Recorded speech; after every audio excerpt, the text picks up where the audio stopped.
Elizabeth. It is good to be here. Mazuva rakanaka kudai refewe rababa Gwende. Tatiega itimboita reverse matangira atichaita nhasi. Nekuti nhasi sezuva rakanaka rakadai izvi tinenge tatsikwa neprovince nevanhu vanonyarikana. Hatisi kuda kuzovatambira kwekupedzisira, tinoda kuti tivazive kuti tashandirwa nevanani. Tinoziva nekutarisira kuti panofanira kunge paine vauya kuzoperekedza baba Gwende vachiita muombero wavo wokupedzisira. Saka kana ndapedza zvandikutaura nekwaya tichachisumudza vanhu ava. Isu toramba takagara hedu kukwaya. Someone hosting team wauye nemicrophone. Munyatsoapa tinyatsoziva tichivachingamidza kuti ndiani nani vanenge vauya. Special day, tine special request yatinoda kuti ibva yarekodwa. Haya, ndikukumbirawo kuti mutiitire mbiri old one. Iyo chaiyo. Asi ichirigwa nababa Gwende. Tinofara kuti choir director vari pano zvakati vaita zvenyu. Saka hama munodiwa, ndiri kukumbirawo mhuri yauya kuti zviri kuoma kutaura ndekuti hazvina nyatsonakidza asi zvichinakidza kuti tizoperekedzana nababa Gwende kuti musumuke tikuzivei, tikuchingamidzei, tikuonei. Tiri kukumbira vaenzi vatinavo kuti vasumuke. Hatiwocherei vachisumuka.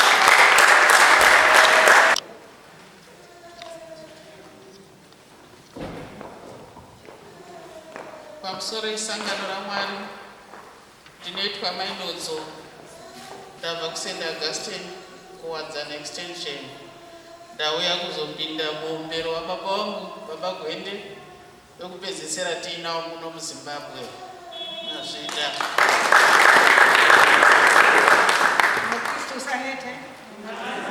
namataurinde ndinonzi mbuya muti kukwadzana tauya kuzosvike muumbero pamutete.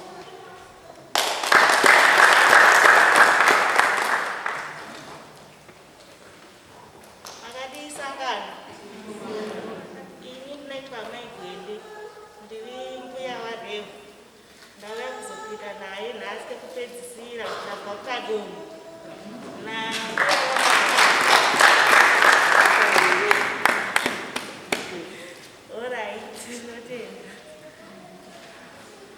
Pamusoro esangano dzvene raMwari, ini ndinonzi mai Bhaudhi, ndinopinda kuwadzana kuHoly Trinity. Saka ndauya kuzooneka nawo nemuzukuru wangu tichipinda misa yake yekupedzisira.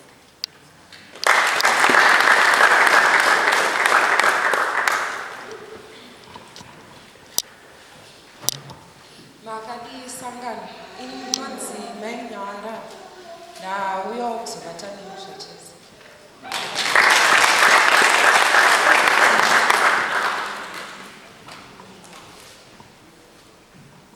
Makadii sangano?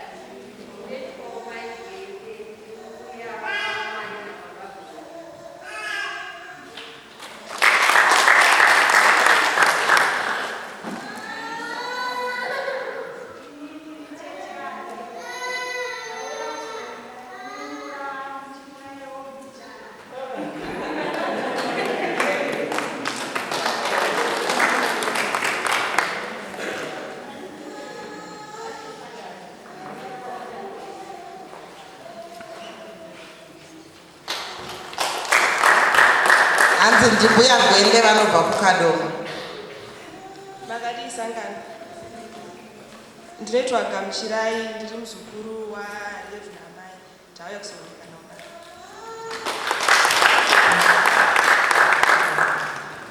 Makadii sangano? Ini ndiri sisi wamai Gwende, ndauya kuzoonekana pamwe naRevu.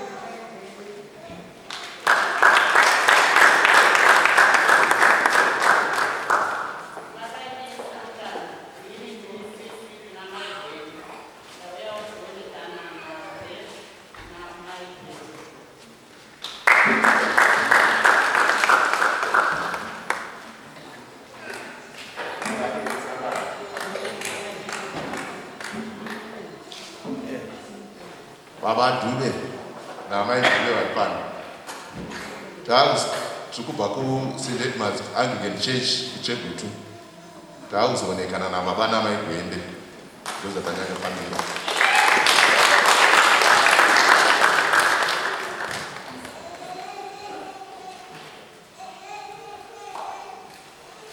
Sangano inoitwa Gwende yakuzoonekana nemwana nemura tinozuva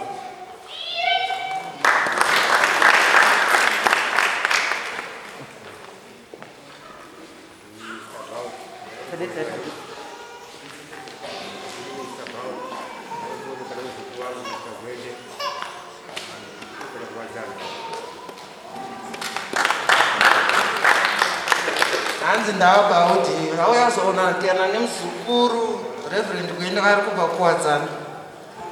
Makadi henyu ndinoitwa Gwende ndauya kuzonekedza muzukuru wangu nemukadzi wake.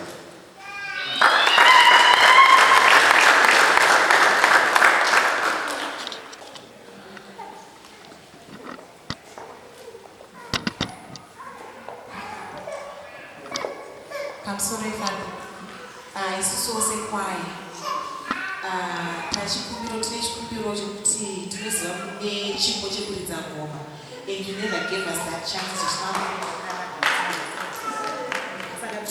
tikukumbira kuti muombero wanhasi mutiridze ngoma.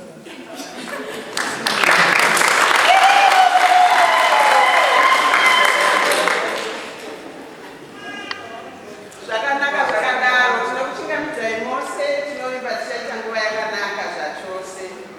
Zvatichaita ndezvekuti kana tapedza misa ndopatinotanga kuonekana nababa Gwende. Tinoziva kuti takaungana tinoita nemahouse groups edu tozoita nemaindividual zvakare. Tichaita maofaring maviri kune church offering inoitwa asi patinenge takuzoonekana navo tinozofambisa futi baskets kuti ma-individuals anenge asina kugona kusumuka kuvapa chipo kana kunge vakaisa kumahouse groups vawane mukana wokuvapa zvinovaperekedza kuti vaone kufambawo zvakanaka varege kuita kunge varikuda kuafrica vaite kunge vari kuzimbabwe kune mari yakawanda maita zvenyu baba over to you.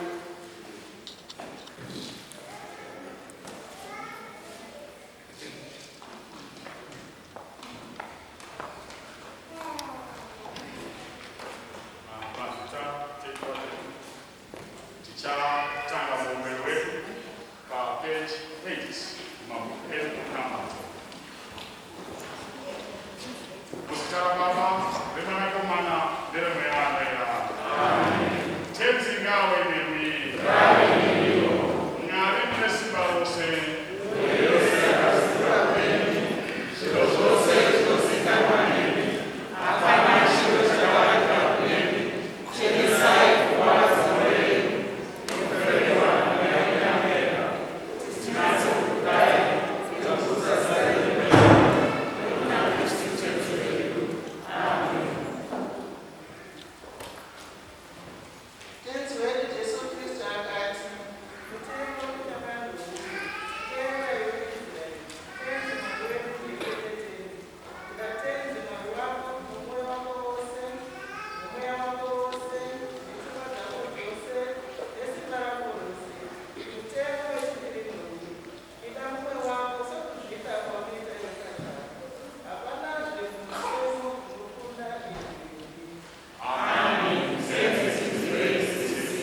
zvose vakudzikisei nokusimbisai mune zvese zvakanaka nokukuchengetai kuupenyu usingagumi nokuna Jesu Kristu tenzi wedu.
ngawe nemi. Ngatinamate.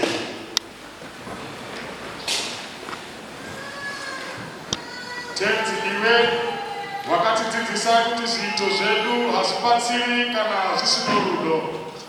Tumira mweya wako unoera udire mumwoyo yedu icho chipo chakanaka chorudo urwo rwuri chibatanidzo chorugare nemhando dzese dzokururama. Urwo kana munhu achagara asinarwo averengwa sevakafa pamberi pako. Tipei izvi pamusana pomukorero wako mumwe chete Jesu Kristu. Amen. Tigare kuti tibezvere pazviri.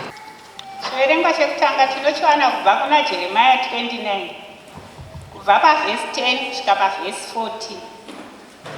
Jeremiah chapter 29 verse 10 to verse 14. Zvanzi natenzi, kana makore 10 apera muri muBhabhironi, ndichakurangarirai ndichikuitirai zviya zvandakakupikirai. Ndichazokudzoserai kunzvimbo ino. Zvanzi natenzi, ndinoziva zvinhu zvandakakurongerai. Ndakakurongerai zvinhu zvokuti mugare zvakanaka, kwete zvinhu zvakaipa, muchitarisira zvinhu zvakanaka pamazuva achauya. Ipapo muchazouya kwandiri muchindinamata, ini ndichazokunzwai. Ipapo kana muchinge manditsvaga nemwoyo wenyu wose, muchatsvaka muchindiwana. Zvanzi natenzi, imi muchandiwana. Ndichakudzoserai pfuma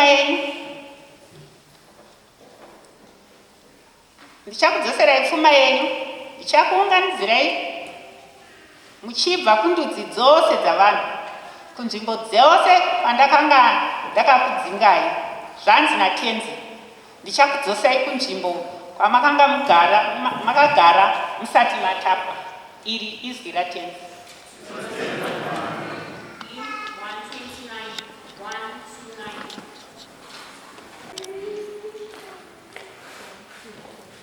Mama ndiri kurasika, ndiri kufamba kupeka, ndidzidzise kutaura, kuna mababa kuitwe. Mama ndiri kurasika, kurasika.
Mabasa of Apostolic chapter 20, beginning to read from verse 17 to 30.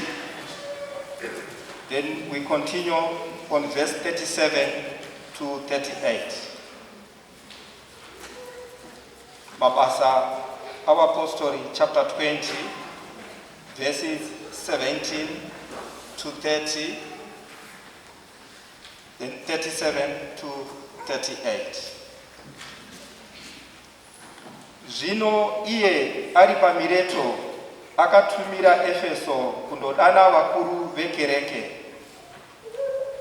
Vakati vasvika kwaari, akati kwavari, imi munoziva mugarire wangu pakati penyu nguva dzose, kubva pazuva rokutanga randakasvika naro paAsia, ndichibatira Ishe nokuzviriripisa zvikuru nemisodzi namadambudziko akandiwira nerangano dzakaipa dzavaJudha, kuti handina kutya kukuparidzirai zvingakubatsirai nokukudzidzisai pachena padzimba dzose, ndichipupurira kwazvo vaJudha navaGiriki kuti vatendeukire kuna Mwari nokutenda kuna She wedu Jesu Kristu.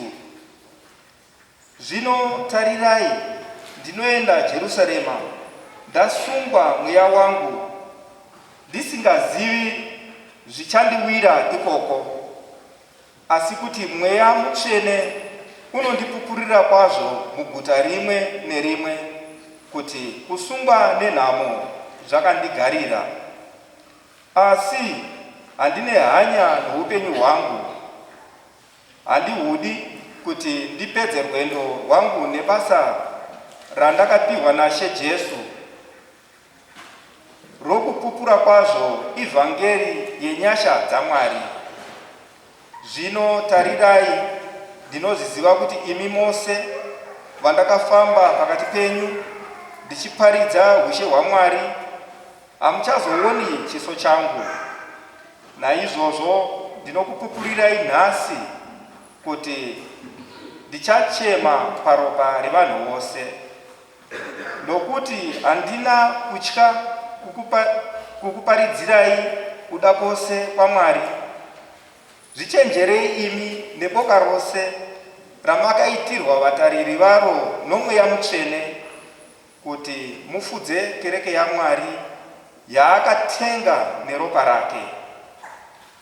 Ini ndinoziva kuti kana ndaenda mapere anoparadza, achapinda pakati penyu asingaregi boka, uye napakati penyu pamene pachamuka varume vachataura zvinopesanisa kuti vatsautse vadzidzi vavatevere.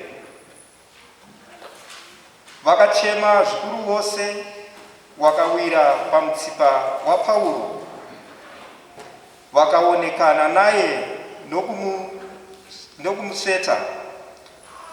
Vane shungu kwazvo neshoko raakataura rokuti havachazooni chiso chake. Ipapo vakamuperekedzera kuzvikepe. Iri inzwi raTenzi.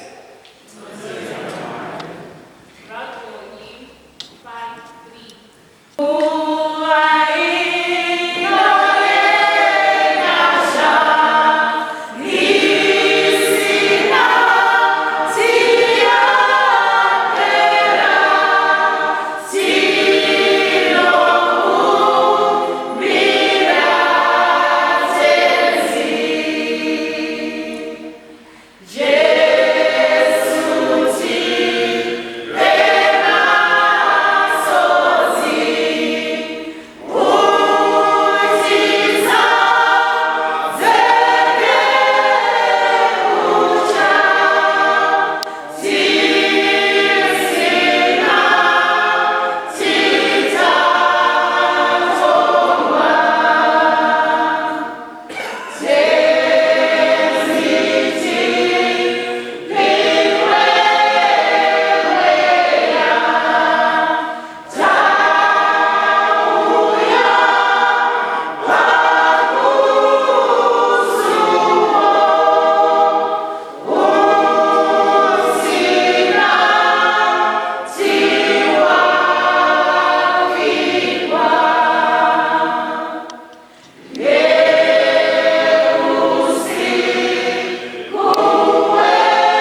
ngave nemi.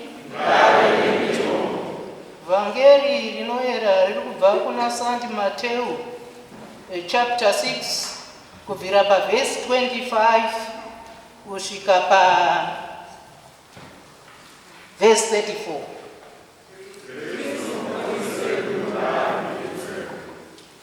Ndosaka ndichikukuudzai kuti imi regai kunyanyofungisa zvikuru muchinetseka pamusoro pezvokudya nozvokunwa nezvembatya dzokupfeka. Handiti kurarama kunopinda zvokudya here? Ko, handiti muviri unopfuura zvipfeko here? Zvinodorangarirayiwo muone shiri dzinobhururuka dzedenga, hadzidyari kana kukohwa dzichiisa zviyo mumatura, asi Baba venyu vari kudenga vanodzichengeta. Ko, handiti imi munopinda kukosha kudarika shiri here?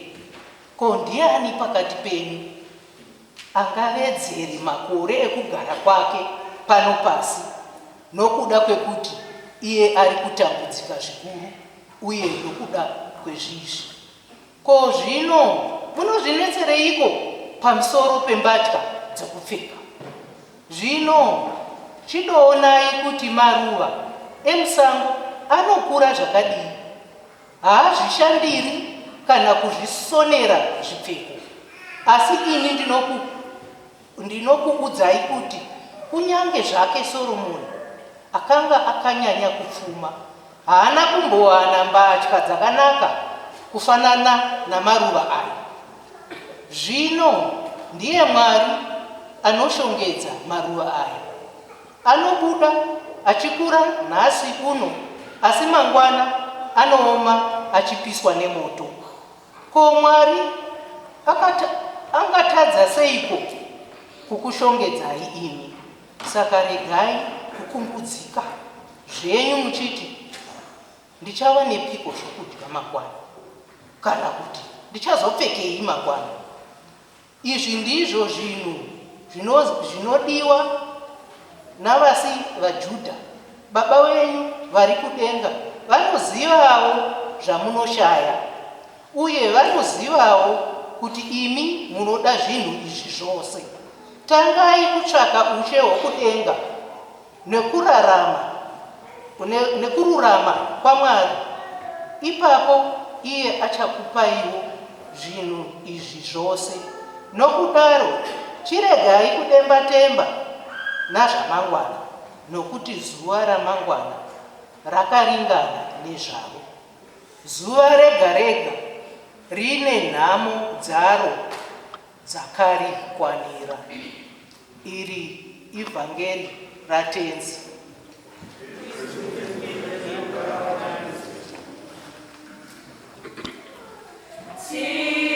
Oh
chiverengwa chemangwanani ano ichi chekuna Acts pane nyaya apo Paulo anoonekana nevakuru vekereke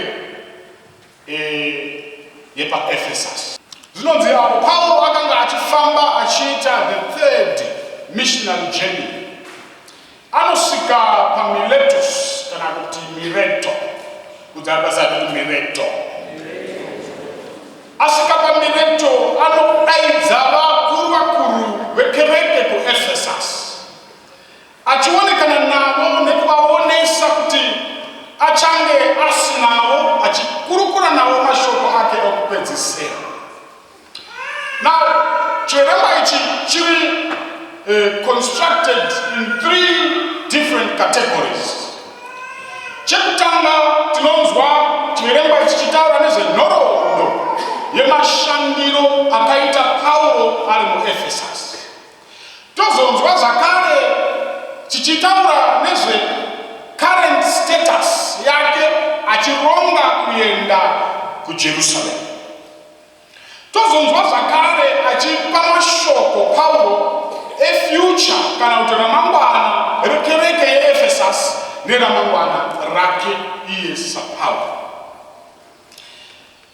Anobva ati pakutanga ngatitange nenhoroondo yemashandiro aakaita ari paEfesus.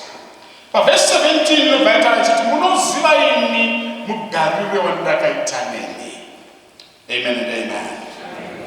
Kubva pazuva rokutanga randakapinda mudunhu reAsia ndakashandira Mwari nekuninipa kukuru. Ndine misodzi pamatama. Dzimweni dzenguva nokuda kwemanomano owakaipa akanga achirongwa nevanhu verudzi rwechiJudha. Rangarira dikani kuti Paulo akanga asiri kuenda kundofa at this point. Asi akanga ari kuenda kune imwe nzvimbo kuti andoshumira zvakare vhangeri yaaishumira ari paEfesus.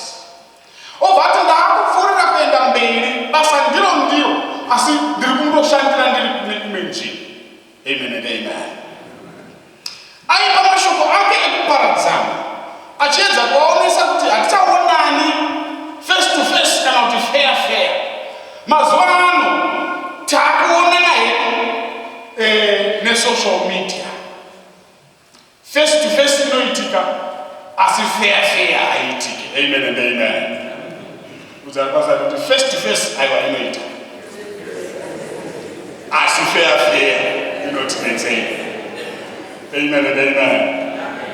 Now ndinozvisa mutsoka dzaPaulo mangwanani achionekana nesangano repaEfesus nevakuru vekereke. Ndobva ndateedzerawo mashoko aPaulo aakataura achivaudza pavakauya paMiletus. Munoziva imi hama dzangu magariro andakaita nemwe. Kubva zvandauya mudunhu rino reBelvedere ndakashandira Mwari nokuninipa kukuru munzvimbo muno. Zvikuru sei ndichiita basa rauyo wakandituma. Nawo nguva iya kuchienda kumwe kunzvimbo yasika. Asi nokudaro tinokusiyirayo mweya mutsvene. Amen and amen. Paul ari kutaura mashoko aya akadzamirwa mashoko akarwadza Bhaibheri rabva rataura ndeyekuti hatichazoonani. That is the painful part of parting with your beloved. Vanhu vanogona kuenda kuchikoro and you may not see each other, but unozwa kuti aiwa ndichamuona paholiday. Umwe anogona kunge akuendawo kunotama akunogara mumba kwake. Haleluya. Kuparadzana kawo zviri nani nekuti tinopota tichionana hedu. Asi Paulo paakazoti hatichaonani manje ndopakaita challenge pavo. Zvinonzi vanhu vakashungurudzika chaizvo. Vamwe vakachema vakaenda pahuro pake, vamwe vakasvika panguva yekugwadama vachichema, kwete kuti akufa asi vachichema nyaya yekuti akuenda kunzvimbo iri kure. Iye pamwe angaona hake ramangwana kuti ndichabva ndazonofa futi kwandiri kuenda, but akataura achionekana navo zvikavabata chaizvo. Paul was not just a mission machine. Paanga ari kuita basa rake reministry journey. Akabva ava munhu airaramawo semunhu pakati pevanhu. Besides the mission of God, Paul akanga aine mission zvakare yekuda vanhu vaakatuma kuti ashande navo.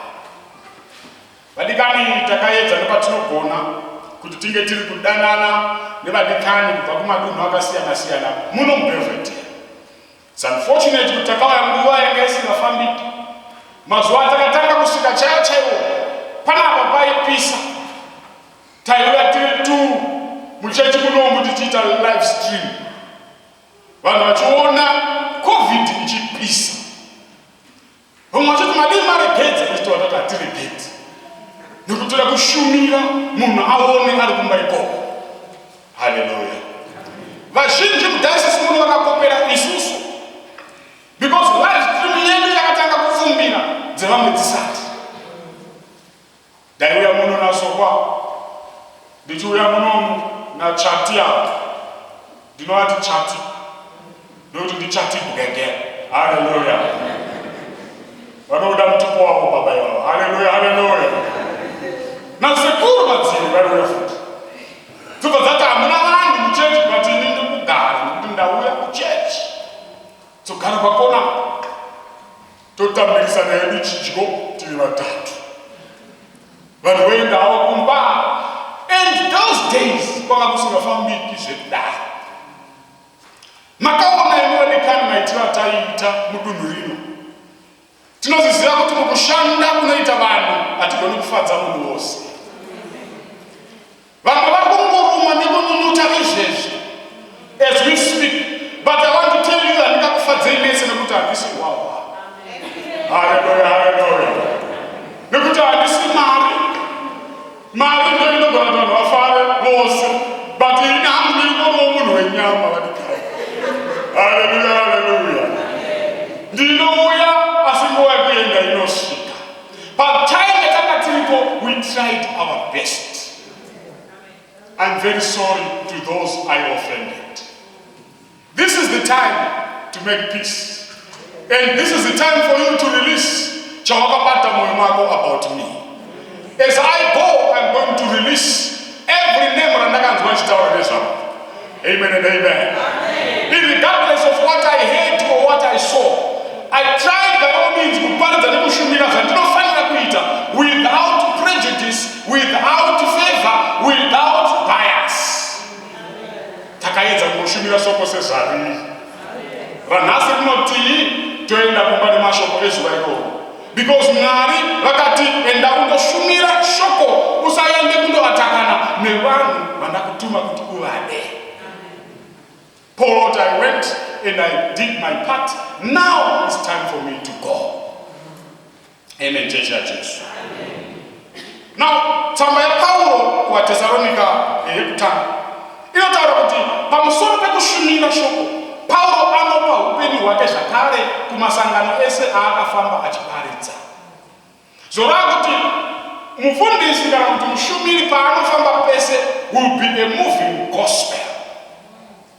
Your life is monitored very closely. How you live with your family is critical in the delivery of the gospel. Amen, church ya Jesu. Saka Paulo anoedza ore panogona kuratidza masangano ese aifamba. Ndosaka arikutaura achizvitemba kuti makaona mafambiro andakaita pakati penyu. Handina kuita zvinhu zvinoshoresa zita rouyo wakandituma. Handina kuuya ndine kuzvitutumadza nokuda kwezvandinogona kuita. Handina kuuya ndine pride yekuti ndogona zvakati, uye handina kuuya ndichizodhimanda zvinhu. Amen and amen. Because zvinhu zvinozouya mumashure and hazviuyi zvekudhimandwa zvinouya zvega. Ukazvidhimanda kuti ndinozvida unogona kuzvishaya. Asi ukashumira shoko zvinhu zvinouya mushure meshoko. Hallelujah. Ende ndichitaura pano zvinhu zvakauya. Tikaguta mumba neshoko raiparidzwa panapa. Kwete kuti nechocho. You just preach the word of God. Mwari vakati uchadya paunoenda ikoko usatye. Don't worry about tomorrow. Usaita wari ndichadya ndichapfekei dzinorimera hadzirimi. Ko iwewe munhu unokatya mari iko Mwari vanokuchengeta.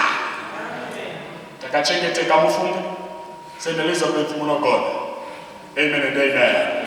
Aiwa zomberere maoko, mira ende murambe makadaro. Kuna achatero mumashure musadzikise kecho. Rambai muchipfuurira mberi. Mwari vanokurangarira inokuda zvamunoita, especially zvamunoitira avo vakatumwa pakati penyu. Pamunoita mipiro nezvamunoita zvinobva zvaita kuti mipiro inhuhwire kudenga.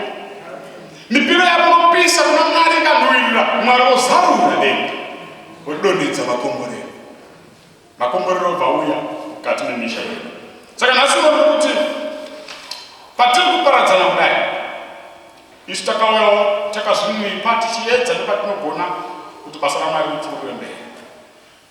Kana paine asinawo kuchinjawo nekutendeuka pamaitiro, sori maningi. Amena ari kuuya kuti achakugona here. Haleluya, haleluya. Kana wakatadza kuibva panapa, amene kuti mberi uchaita sei. Asi ndiri kunamatira pandiri kufamba. Ndirangarirai uya kuti aite zvakanaka. Ane moyo webwe usingadi kugamuchira vhangeri yechokwadi. Kazhinji vanhu vada kunyeperwa vachizwa zvinhu zvisiri inoponesa iyi, kazhinji inokoka ruveko. Mwari ngavatibatsire kune kwatichaenda kumberi kuti Mwari vagotipa simba. Munoziva mashandiro nemagariro andakaita pakati penyu. That's the first category. Category yechi-2, Pauro anotaura achiti iko zvino ndaakuda kuenda kuJerusarema, asi ndiri kutungamirwa naMweya Mutsvene. Mweya Mutsvene ndiye ari kutungamira kuti ndipfuurire mberi ndichibva pano paEfesasi ndichienda kumberi. Kureva kuti he was under the influence, kana kuti under the command of the Holy Spirit. Ndakachitaura ndikati kukomandwa naMweya Mutsvene kuchiita basa raJehovha kunofanana neuyo akajoina chisoja achiri kutraina, a military recruit. Kana ukapinda kumasoja uchida kutraina kuita army officer, kune inonzi command inofana kuteererwa from above. Hauibvunze kuti why, hauibvunze kuti hinda muri kuti ndidai.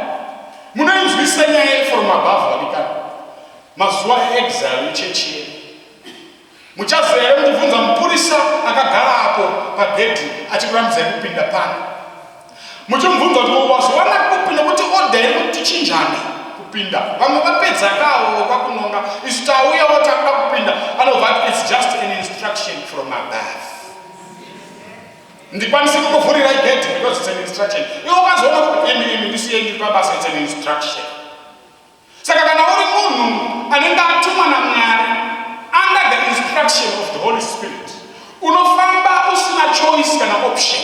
Kana wanzi yangu yekufamba kuenda pakati, unotopaenda nokuti Mwari ndo ari kuinstructor. Amen, chechi yaJesu. Ungangodaro usingadi chikafu chinodyiwa mumabharaki emasoja. Ungangodaro usingadi maquarters kwavanogara mumasoja. Ungadaro usingadi zviripo nezviri kuitika kana deployment yacho ubvanzi wakunoshandira kuzaka. You will go there not because une choice, but because it's a command from the military commander. Zvinechetezo neimba yaMwari, isu we are like those people vanonzi conscript vanoshanda under the command element. Amen, chechi yaJesu. You may not like the rectory, but ndiyo yacho iripo. Unogona kuti haudi kuenda kuzaka, unotoenda kuzaka nokuti ndiko kuripo. Unogona kuzoenda kuCanada, unotokuenda nokuti ndiko kuriko. Hallelujah, hallelujah. Whether you like it or not, you will go there. Kunotondora, but you are going there. Chado chinopfekerwa majusi. Hallelujah, hallelujah. Ita zviri panguva yavatumwa naJehovha. So Paul ari kuti vadikani ndiri kusundwa nemweya kuti ndichienda kuJerusarema. I have to move because it's time to move. Chekupedzisira chinotaurwa naPaul achipedzisa anoti ramangwana resangano. Vadikani munasara zvakanaka, mugare makarindirira. nokuti pandichabva ndichienda pachamuka mapere achada kudistota peace nerunyararo rwanga ruripo. Anoda kudistota even neimage yeuyo afamba asisipo. Anoda kutsvaga blame game akungoti iye uyo akaenda ndiye akadai, iye uyo akaenda ndiye akazodai, iye akazodai vapera anzi achamuka pakati peripa panogona kutomuka vanopanduka asanzi be on the guard. Mungwarire mapere iwayo asakudzoserei mashure pachikero chamanga masvika. Amen. Chechi yaJesu. Musadistotwe focus yekuenda kudenga nemapere anoda kushatisa maimage evamwe. Kunogona kuita vamwe vanogona kufunga kuti auya uyu akanyanya ushaka maningi kudarika uyu, but inzwai kavadikani inongonzi mission yaJehovha. Vanhu vane zvipo zvakasiyana siyana. Tikagamuchira kuti zvipo zvinosiyana hazvifanani, tinogona kufamba tichienda kudenga nenzira imwe chete. Saka ndiri kuti vadikani, inguva yekuti tiratidze rudo nekubatana sesangano. Iyesu sesangano ngatisarei tichidanana, tisarei tichimudzirana. Motunamatira patichasimuka, isu tichakunamatirawo zvakare mweya mutsvene afambe nesangano iri. And St. Elizabeth will never be the same again. St. Elizabeth will grow from one level to another level. Chishuwo changu vadikani kuti kunyange panguva iyoyi yatiri kuparadzana inguva inogona kuita transition. Yaita transition inogona kuita kamwe kadiscord nekuda kwekuti kuadjusta kunenge kuchida kudai, but let us put it up to God. Mwari timbamira isangano iri muriite kuti ripfuurire mberi. Ndinokudai mese vadikani zvamunoona kwaiso. Ndakakutarisai so ndiri kuona vadikani vangu, ndiri kuona vanhu vakasarudzwa naMwari kuti vave vanoshumira vari pakereke ino. Nokudaro handina munhu wandinosarudza whether kuti anonzi ane mari kana kuti haana, nokuti handina mari yandakaona. Ndakangouyawo muCovid ina handina mari yandinoziva. Ine munhu ane mari kana kuti asina mari, I just treat you the same. Amen. Chechi yaJesu. Udzai pasaidi kuti hapana mari inozikanwa. It's just a matter of mission and ministry. Where we have been invited and called for duty, we would go there and do the best that we can. Murambe vakadaro vadikani kunyange kuna achatei, rudo rurambe ruri pakati penyu. Ndiri kuenda ndichiziva kuti ndasiya musha weSt. Elizabeth kune vanhu vane rudo, vanhu vanogona, vanhu vanofamba vaina Kristu. Murambe makadaro, neniwo pandichaenda motinyengeterera vadikani kuti Mwari vafambe nesu, Mwari vagotitungamirira. Saka ndinoshuvira vadikani kuti kubva nhasi tichienda mberi tinoramba tichikurukura, tichingoramba tichisimbisana. Zita raJesu rinokudzwa nokusingaperi. Pangoma parambe pachingoenderera mberi. Panondinzwisa shungu kana ndiri kumberi. Ndikaona pachiridzwa zvisizvo ndinonzwa shungu dzimwe dzekuti vakomana vari kuita seiko mufana uyu. Hazi kuti togona kuirova here. But Mwari ndiMwari anoita kuti zviite. Vafana vangu vanogona. Awo vafana vaombererei maoko vafana. Vafana the best that they can. And ona zviri kuita kwayo yawanda vanhu vakuwedzera apa. Pari kuita kuti zvirambe zvakadaro. Vadikani vanogona kuimba ngaende unoimbawo pakwayo. Hazvina basa muvoice rakaita sei rinogadzirwa ikoko. Amen and amen. Ndiri kukuzivai vamwe vane mabhesi apo endai munoimba. Ndiri kutokuona iso ende vamwe vacho ndiri kutokutarisai izvezvi. Haikuda kutsikitsira, tarisa kuno. Haleluya. Kwaya inoimbwa ino hazvina basa kuti zvakamira sei. Mwari varamba vachisimudzira basa repaSt. Elizabeth. It is my prayer that we continue in unity. Ini ndinoguma nemashoko aPauro ekuti anzi pakupedzisira vakanyengeterera pamwe chete. Pauro vachibva vazomuperekedza kuchikepe. Izvezvi tiri kunyengeterera munamato wedu wokupedzisira wezuva ranhasi. Ndinodavira vamwe vedu muchatiperekedza kundege. Amen and amen. Pauro vakaperekedzwa kuchikepe. Handiti kwanewo ndege mazuva ano. Kare kwaiva nezvikepe. Kusilobela ndakambofamba ndikamushanda vadikani. And I told you, Silobela ine ngoro dzine madhongi. Taiperekedzwawo nengoro tiri mukati. Vakaiswa vakacheya mukati mengoro. zvichinzi aiwa umufundisi kumene ahlale kuhle enqola woiswa mukati mengoro wotanga kufamba uchiperekedzwa mombe dzichikuendesai pamabva mapedza kuita misha zvobva zvanzi let's go.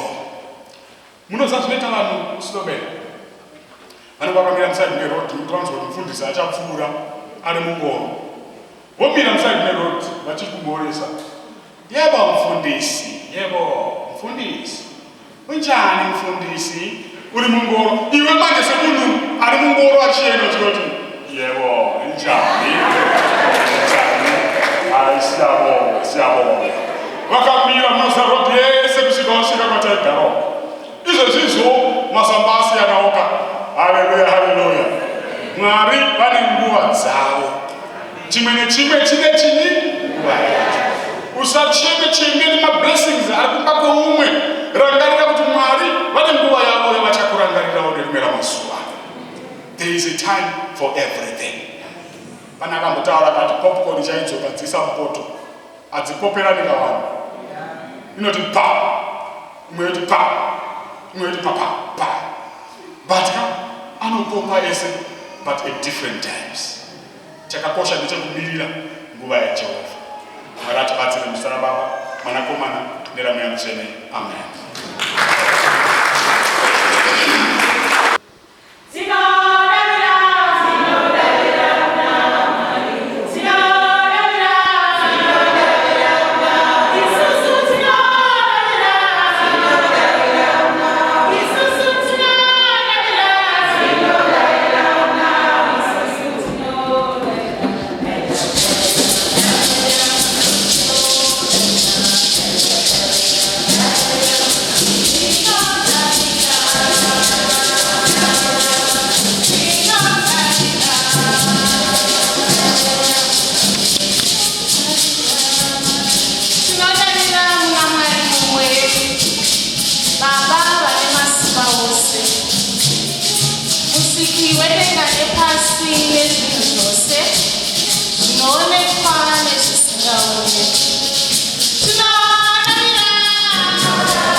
kusakaidza vari kucoordinata program yefeva kuti vauye kuno kumberi tichitanga.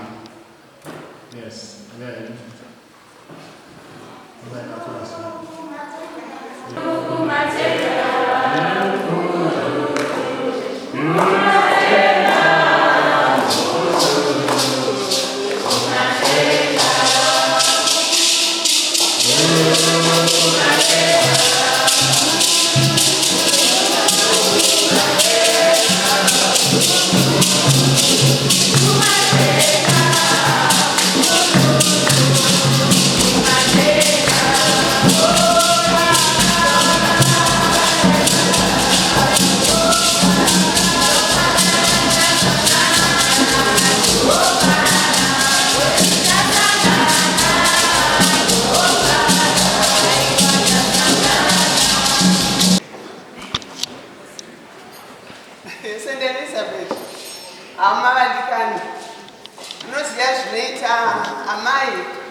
but my way, she's so big, she's so large. And the moyo wao wakachena sita wakafika hivi. Rambe makadaro indola kusona mandoseni. Ndini acha.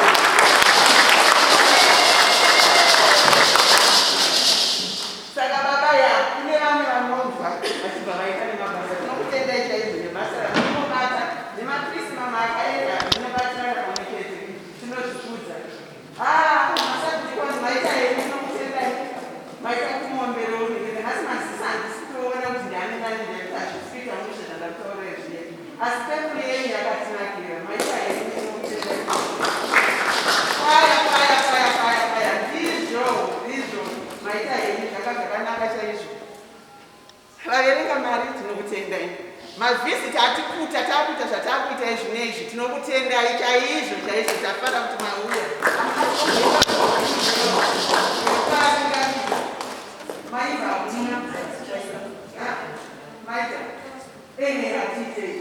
Inotenda maenzi kuya maitati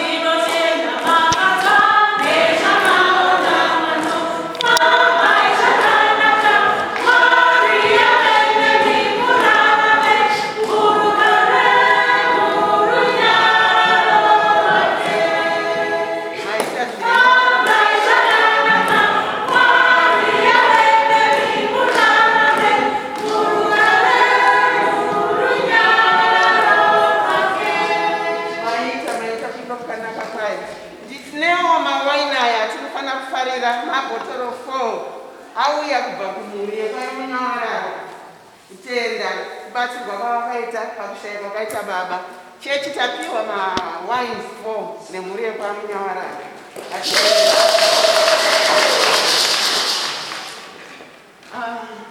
Kune vakomana handiti kune baba namai taikumbira kuti muuye kuno kana muchigumirana nazvo. Masabdikoni kana muchigumidzwa kana muchingaone maizorongeka inako kana muchiona musikoitopebva tinoshepa munozova memo zvakakonaka nditi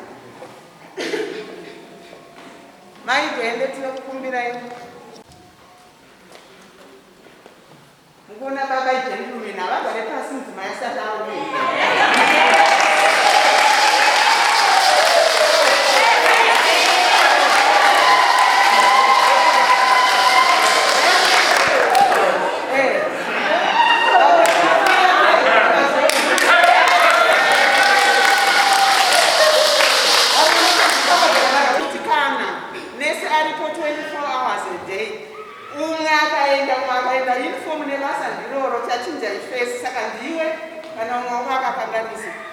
Saka isusu pano tine continuity anozotevera after ava baba manyama because ndo vanga vari chechi vadhini vakatambira baba. Tobva ikoko toenda muhouse groups edu toti Tuesday A, Tuesday B, Wednesday, Thursday tozoenda tototi Mothers Union tozoti ana baba inini ndinozovhara ndofunga ndinenge ndachitsiga maemotions andinawo ndozvatiri kuita. Saka vari kuuya ava tinokumbira kuti tingoti dedededede maminitsi edu akati kuti tiite zvinhu zvedu zvichinakidza zvichifamba asi tikurumidza kuti tibude. Baba madzire ndielda wedu ngavapo here chii chekutaura zvinyatsonzwikawo munonzwika ii motodaidzira vanyatsonzwa achisunyatoshanda hanzi achisunyatoshanda motodaidzirisa.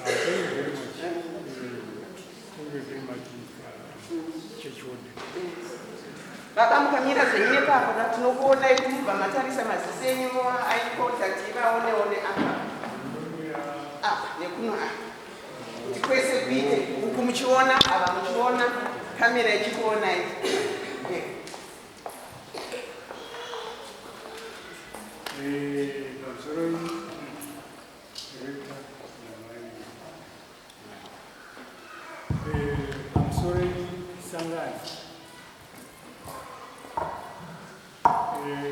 nguva yatinayo kuona kwatinoita haina kunaka.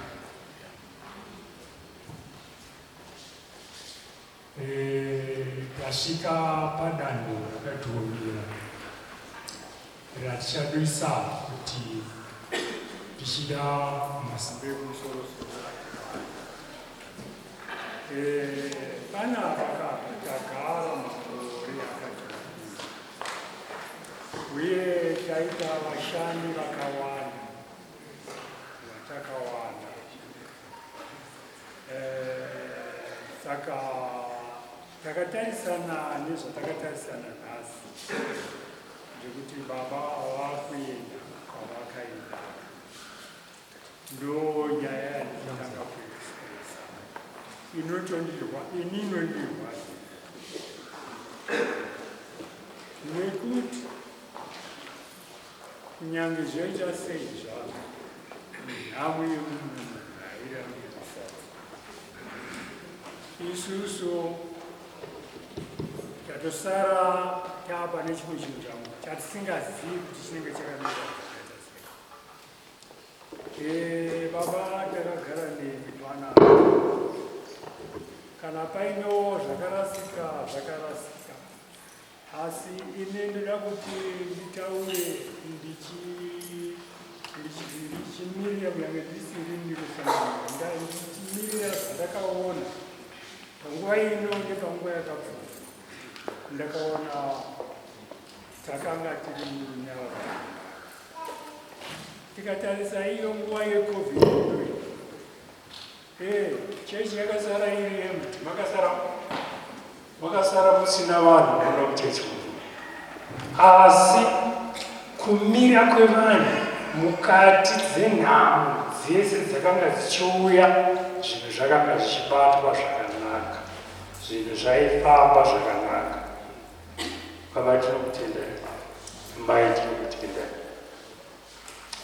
Nhamo idzi dzaiuya asi dzaibatwa.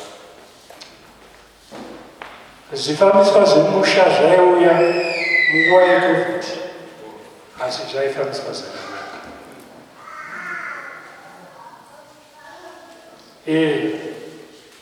Tinogamuchira kuenda kwenyu kwakanaka kudai, uye tinodisa kuti Mwari akuropafadzei munoshanda zvakanaka, asi musare muchiziva kuti isu tanga tatosvika pekutiwo takuda kuyambuka rwizi, saka munotinamatirawo. Matambudziko edu panapa atakaona, imi ndinorangarira kuti muchida kana muchiziva munoziva mashoko shoma, asi isu tinoaziva. Saka kunongodaro pakutaura kwangu.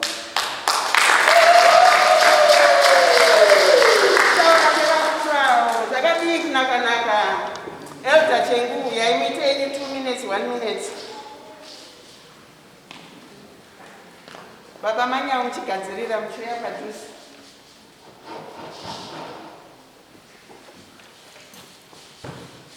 Elders eshiwo una kufamba kwacho.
Tambonzwa mai vachikokotana nemukomana wegadheni. Makuna anobuda. Asi imweni muri vaviri vana vedu hatina kubahanza. Ndinotenda vanhu vekukatomba vauya pano muriwo kwaGwande. Makaita henyu chaizvo. Makatidzidzisira kujaya. Asi zvamaparidza baba zvekutipora akati ndakuenda haachadzoki hazvisi zvinoita. Imi muri kuenda mugodzoka tigokutambirai hamusipokurai.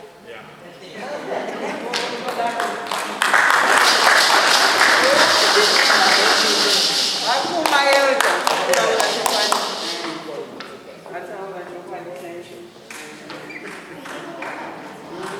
Tarangariwa na Jesu, tarangariwa na Jesu, tarangariwa na Jesu, zose zvalingana. Pamusoro Warden, pamusoro Messi St. Elizabeth, mufaro wangu chaizvo kuti tichidzoka kumusha kwedu kana tori kumaobhura ndozvatinoita kumusha kwedu. Saka tinofara chaizvo tadzoka kuno. Reverend Father Shepherd and amai ndozvamune makuadreswa muCanada. So I should Reverend Shepherd tinoda kutenda Mwari chaizvo. Ndakamira pano ndakakumirirai panguva yacho.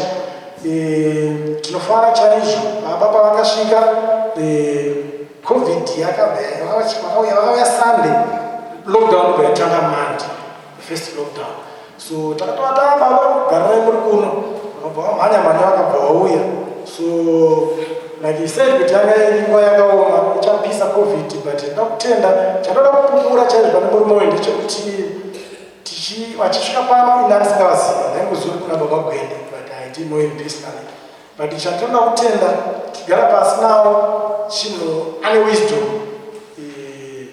anobvunza zvakangwara. Zvinhu zvandakadzidza chaizvo maari, that's why he managed to handle ende zvemakuhwa haadi mukada kutanga mukagutaura mukada kutaura tumakuhwa soko izvi hatisi zvangu ina handizive munhu pano ndikungoshandira munhu wese. So vakauya considering the background yatatinayo uno, but munhu akatsvaga wisdom kuna Mwari, munhu akaita tsvagidzo yake. I remember kuti takatoshedza sekuru Madzire, tikashedza mai Manyande, mai Chikungu, mai Tabox, vakauya vakataura navo because vakarequesta kuti ndinoda kuziva background one history yechechi. Tikati aisistirana diki hatiziya Nyamudeza, then tikashedza vakuru vakanaona kuona kuti munhu ari kuita sei, ari kuda kuti azive nzvimbo nekushanda kwakanaka panzvimbo. So takashanda zvakanaka chaizvo. I think you agree with me kuti nguva yacho vanhu maitofona kuti baba vanenge vanoresearcha chaizvo because masermons avo ari kubata chaizvo. So chimwe chipo chavainacho chandinoda kuti baba chipo ichocho chingowashandisa varungu vazive kuti kune munhu anobva kukadoma anokwanisa kutendeutsa varungu ikoko kwamuri kuenda kuCanada. So tinoti Mwari vakukomborere amai. Tinoziva kuti vakadzi havanonoki kana vakusvika kunzvimbo tinogona kuziva kuti in the next 2 years munogona kutadza kuziva Shona, but Mwari ngavakukomborere Father, Son of Soul. Tinotenda chaizvo kukomborera Mwari. mazvita manyawo kumachechi madheni vedu zvino taakudaidza mahouse groups. Tinokumbirawo leader wekuTuesday A muchiuya ndaikumbirawo basket rekubva kuti chipo ichi choiswa chobva chaiswa pasi mubasket. Munhu oitawo mawords mashoma ekuperekedza chipo Akanaka Mwari wemasimba.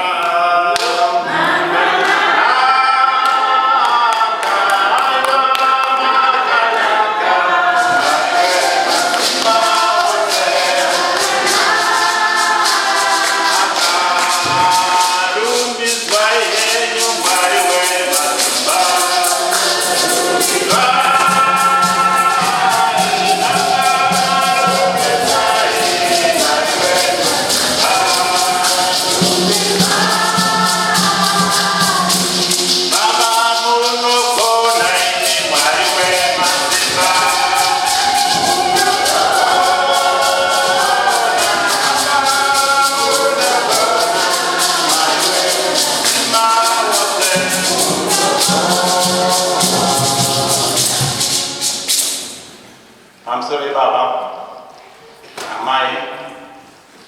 Pamusoro masabdikon ese, pamusoro esangano rese dinera Mwari.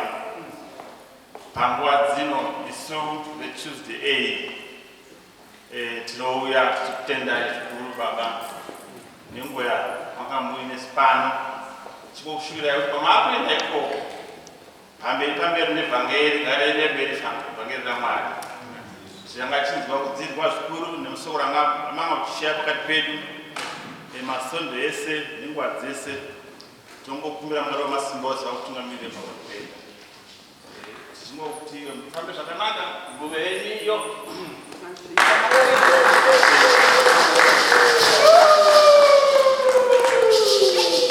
mazviita heni baba ndoro mazviita tokumbira Tuesday B, please.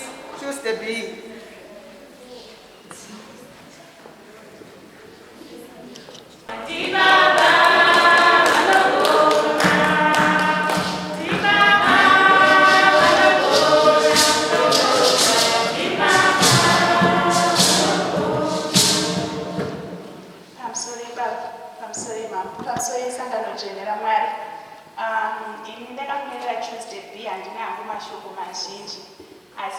Tenda zvikuru on behalf of Tuesday B baba nguva yamakasvika yanga yakaoma ende kuTuesday B takasangana nenhamo dzanga dzakati wandei asi nongoda kutenda kuti ndaiti kungokubatai kufoni maibva matongobatika ipapo motobvunza kuti saka muzondidzwa program dzese dzinenge dzakamira sei motowanikwa muchiuya ndongokutenda zvikuru nerudo rwenyu mese namama zvisaperere pano chete asi muzvitakure kwamuri kuenda saka tinongotiwo seTuesday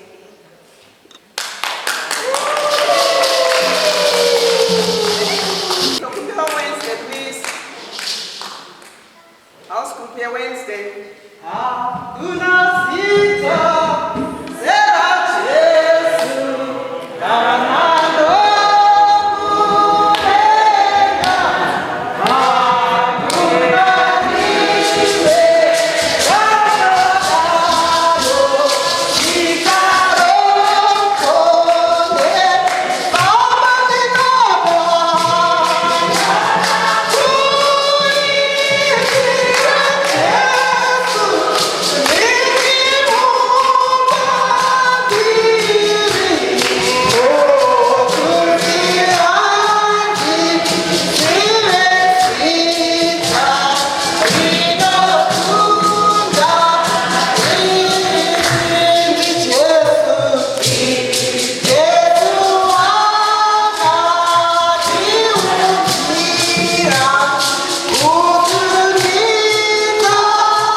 Mwari vanoronga zvinhu munguva yavo. Mwari vanotiitira zvidhafu mukati mekurarama. Mwari ataurwa namai Manyande kuti dzimwe dzenguva zvinenge zvichirwadza asi zvichifadza munguva imwe chete iyoyo. Mane mamistakes akanaka nekuti ndakatomboitawo mistake ndikati imhofi. Saka ndakatofamba nerangu rekuti ndine hanzvadzi yangu nekuti ndinoda kuisa zvinhu padhuze neni kuti zvindinake zvinotanzwa kuti hanzi aiwa ndimisaigwa asi zvakanaka zvakadaro. Mamo. This was a power couple muupenyu. Kuuya kwavakaita tiri paCovid, it was a difficult time, but they found their space and their niche in the obedience to the word. Isu vekupindira paFacebook. Aiwa, zvaitoita mavataitenge tiripo on time. Kuti titonyatsoona kuti zviri kufamba ende soko racho raitofamba, but Mwari vakanaka. Mwari vanoita zvavanoita munguva yavo. ende ishuviro yedu seWednesday House Group kuti kwamunoenda the footprints that you have left paSt Elizabeth nhano netsoka idzodzo tichadzidzwa kuWinnipeg. Ende muzvamataura zvesocial media kungokwira ndege tatopo ende sevhisi yeikoko futi nhaisaregedza kuenda paFacebook ndati chatoipinda futi zvakakwana kwana ndavese vakaenda tichingozviteera tikutopinda misaka 55 saka musadzore chimbo nekuti gudo rabata kunesora mubai muchipinda naipapo mwari vazokuitirai chidhafudhafu mufambe munyasha mufambe murume let the love burn ndisazonoperera mwari vari vatsiri vedu. Ameni. Mavaona nditokuta mjei vavo.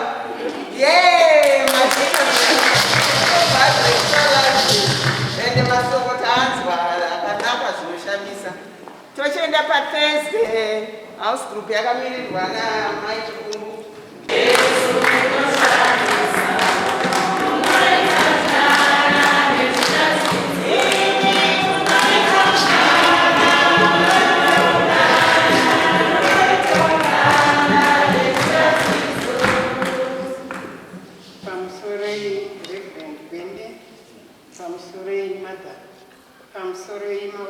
Pamusoro isangano mufaro wangu kumira pamberi penyu papurogiramu ino yefarewell yababa namai Gwende nemhuri yavo. Takadzamirwa tichivafarira futi kuti it's a progress in life. Saka ini ndakamirira Thursday, handisi Thursday group ndega, ndiri kukumbirawo kuti Thursday group mungoti simukei vari munhu wacho, because we never had an opportunity of having Baba kutishanyira muhouse penyu edu because of COVID. Yes, mukaonekwa tine rumbo rwedu rwatinowanzira kana takasangana mu128 ngatingoibei quickly ndofunga time yafamba.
We saw growth in the parish, personally, and his groups. Saka tinongoti mufambe zvakanaka. You left a good legacy. You should be proud of that.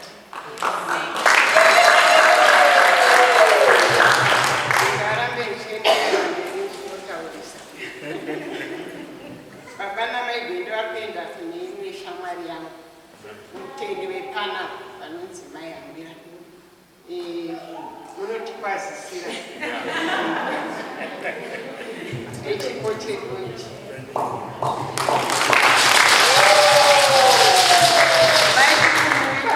Very soft fundraising chair, but very effective.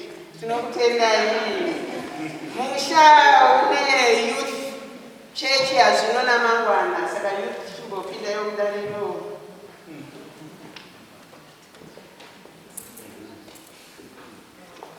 Amen. Amen. On behalf of the youth, as a person who is close to Father, as you all know, I work here, so throughout the 2 years and the 3rd year now, he's been with us and he's been there for me and the youth. For we know that the time he locked down, and learned that the situation was a tight situation, but I, as the one who was close to you as a youth, you took me under your wings, you called me son, right?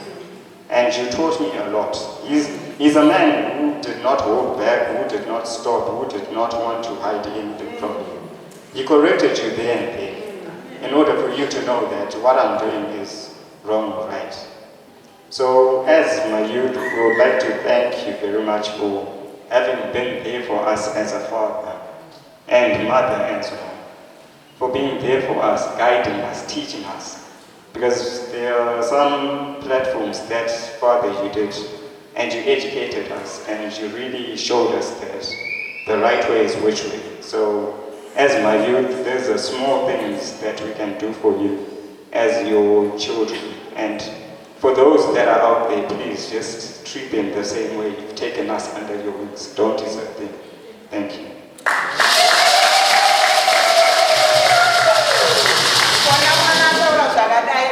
Zvirilode tataura zvakadzama zvinobata pamwoyo kana manzwa zvandanzwa. Tinokutendai baba for that. Maita zvenyu. Vana baba vemusha hambe nokuti vakamirirwa nani Mr. Huni nhasi havapo. Ini pandakataura navo nezuro vakati vakamirirwa naMr. Ndoro. Maybe now kwakuya baba Garikani.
Wachisvika sawe munomu takamhanya navadzimai kuti tinozwa kuti izvo tanzwa kuti isawe tanzwa nasoko takauya takaita dambudziko mufunge isusu ini kutaura as fathers please ndikutanga ipapo chete wachiuya covid ichiuya Belvedere yachibva yapiwa vanhu vari kubva out saka kana nemukana wekuti ndiono munin'ina wangu zvakanaka nemudzimai ndichibika handatongobikirwa mufunge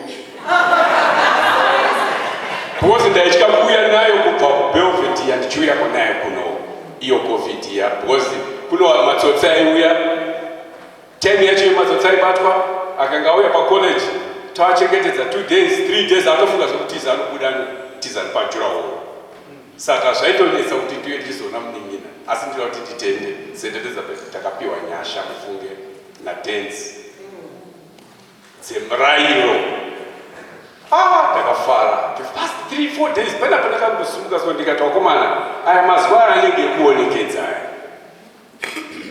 pakurayira wana wedu ini ndapota kabata hangu chete nemufunge mazwi iwayo akauye nekurayira wana asinganzwi mwana haana kunzwa ende hachazonzwa zvakare baba fambai zvakanaka zvanzi Shona nababa yomukadzi muri muita mupa mari yekuti ukenge makufamba piwa zvese zvaunoda. Amen, amen.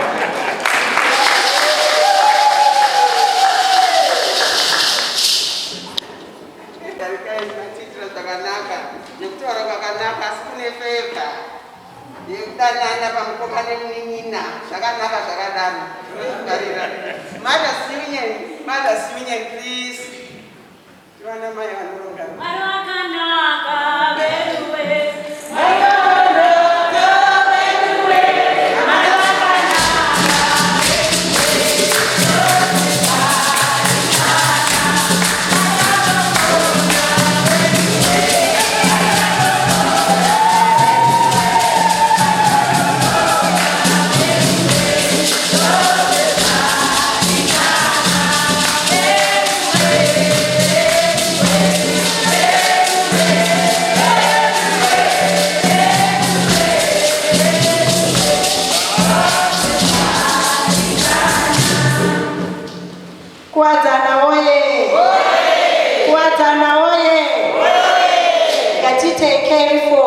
Patakasira nezuro. Please, ngatifarei.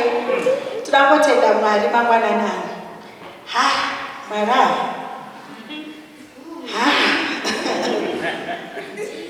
Zvinonetsa, especially kana uri mai. Baba, atizive kuti makatumwa naMwari kuti mungoti de. Mubva mangoenda henyu. Asi tinangotenda Mwari zvikuru zvakanyanyisa nenguva yatakave nayo nababa.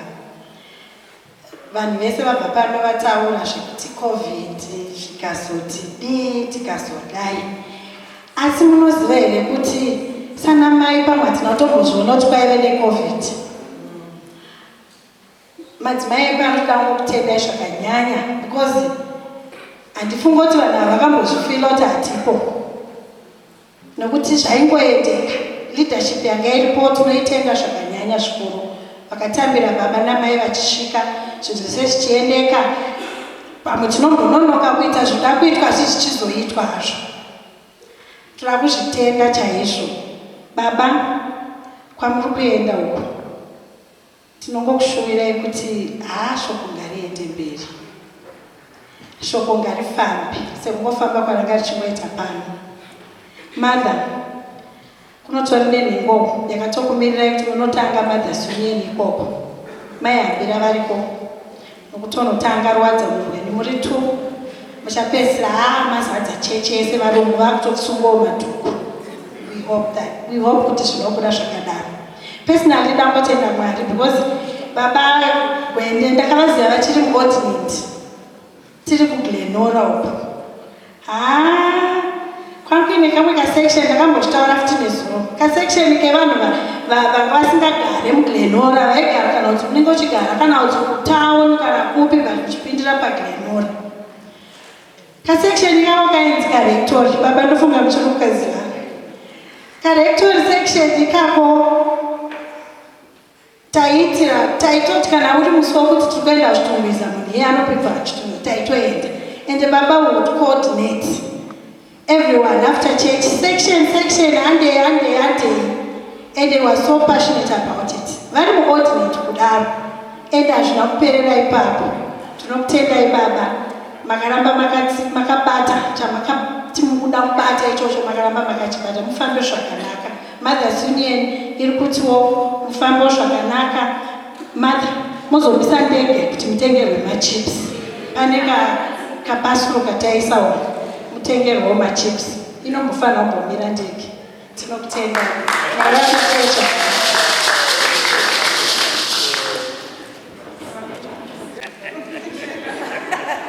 Maiona mushandi mai. Mother's Union oye. Vanogoneswa. Mbiri ndeyaMwari. Patasvika panapa ndezvemagilds zvauya.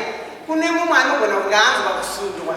Kune mumwe anogona kunge anga asina kuwana opportunity yekuisa. Taakufambisa basket. Rouya muchidonhedza zvenyu muchidonhedza. Inini ndichigadzirira masoko. Kuti ndinopenda kana ndapedza kupembera toisa vakurusa kuti vazore bandiko. Zvakanaka zvakadini? Zvakanaka zvakadaro. Murinda kumwe muriko tifambisirewo bhasiketi. Kwaya ise rumbo runonyatsoita chaizvo. Asi kwaya hamuna kuda kumboti chii. Uyai mai manyawu. Ndiani ari kuuya?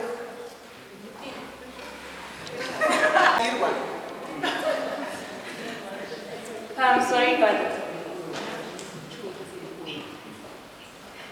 I'm sorry, Sangha. Isu sekwaya chatisingede kugadzirira mari. Asi tinongoti tichasuwa voice raFadha out vachibheka. Taingonzwa kuti kune bhesi inenge ichibudikira ikoko. Saka inaamwa ndangu mari kana asikakuvaipira kakasonso. Taimba tichiri kuchikoro kana takuparadzana. Yainzi yasvika nguva yokuyenda tave kuparadzana panyama asi pamweya tiri tose tirambe tichinamatirana ngatishinge tose pamwe tirise muvengi tose sezvo Jeriko yakadona simba Jehova vakaritendereza nedwiyo iwe amane weshamwari tirambe tichinamatirana achakutungamirira muupenyu pazuva ranhasi ngatishinge tose pamwe tirise muvengi tose sezvo Jeriko rakadona simba raJehova vakaritendereza nedwiyo.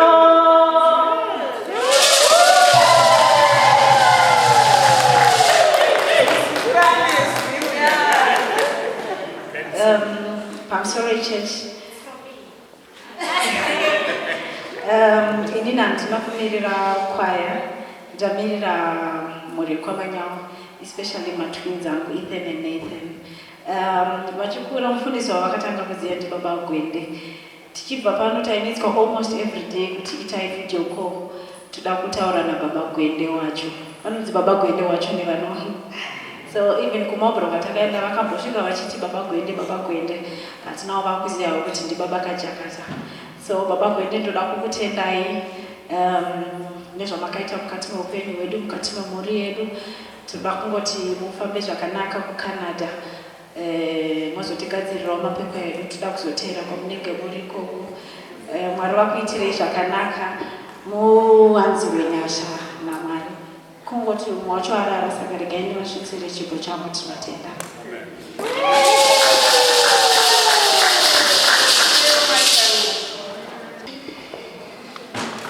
Isu tabva kuMashonaland West Province. Mfaro wangu kuti tiuye kuno kuzoita farewell naBaba. Nezuro takaita conflict mumusoro because bishop vari kuvisita izuva kunotoni. Tikati saka toenda kupi manje. But takati bishop tinavo vachazouya tichazobhuka tichivaona. But ana Father namai Gwende vakuenda maybe tinotozoona taende ikoko. Alright.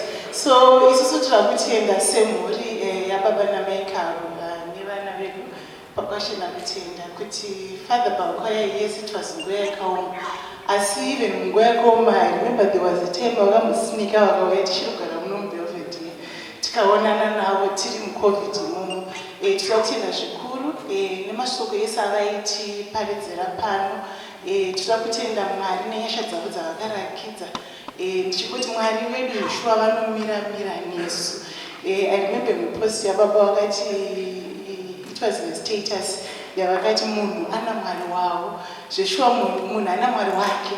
Zveshuwa munhu ana Mwari wake. Muna Mwari wenyu Father. Tokushuwirai zvakanaka naMartha. Tichinge chingobatana paWhatsApp musazotiblotika. Yes. Tinotenda zvikuru. Thank you. Baba disadvantage here. Maybe you want to say something to your friend, Baba.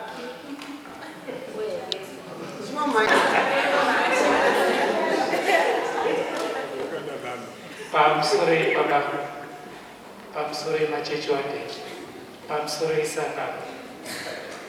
Isuti chikura kumusha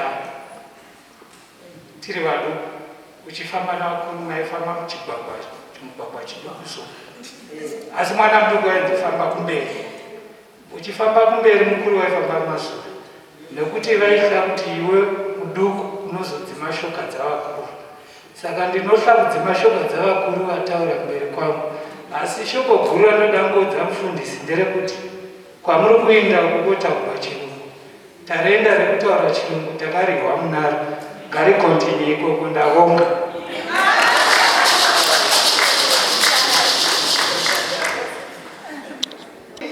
Toda kukumbira kwakorasi yakanaka kuti tifambise homweyu tivasina kuwana mukana vaite tichida izvi tinokumbira vekumhuri kana paine anda kuita mashoko 1 or 2 tinokupai mukana wacho kana tapedza indisati ndapendera zvandataura kuti ndiri munhu mukuru ndokumbira vana maidhube vekuchegutu kuti munozotokupai mukana ipapo zvakare kuti muonekedzana nehama yenyu tichinzwawo kaisu tiri mawitness mazviita henyu hatingekwakwaya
vadzokera kuolta ndokwatinozongozvisa zvese zvokomborerwa kuti zodzo ridzike nekwese kwatiri maita zvenyu.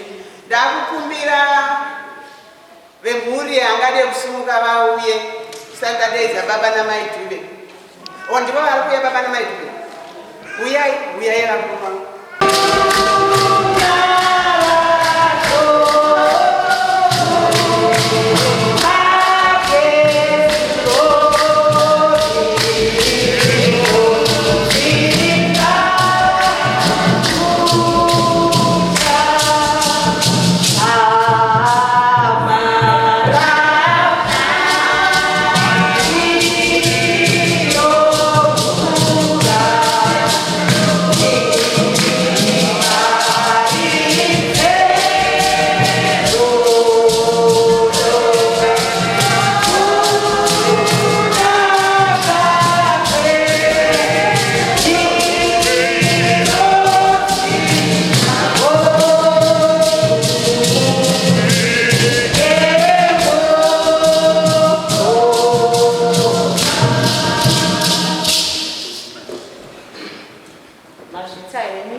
ndinoitirwa zvakanaka ivi.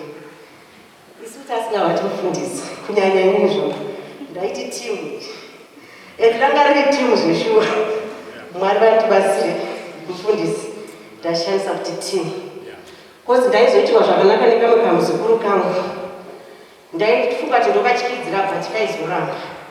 Taiti kana tiri muchechi ndikati iwe gara pasi una mufundisi wonzi gogo ndibaba Rai. Tikati ndimufundisi. Saka akasingazvi nokuti angari padyo nani mufundisi mamune rudo rwenyu kunyanyanyanya neitwa tutu tudiki utu. Ndatodzwa mai manya vachiti tumatwinzi twavo futi pano. Saka zviri mamuri baba. Kana ikoko turipo futi tuchena zvakutasangana tune vana baba Rai dzavasi baba ndibaba Rai. Saka baba moyo wenyu ngaugare wakadaro. Ndafarira nguva inonzi God's time. Nechimwe chine nguva yacho munoziva. Mataura mushe baba mukati mapopcorn kana ari mupoto.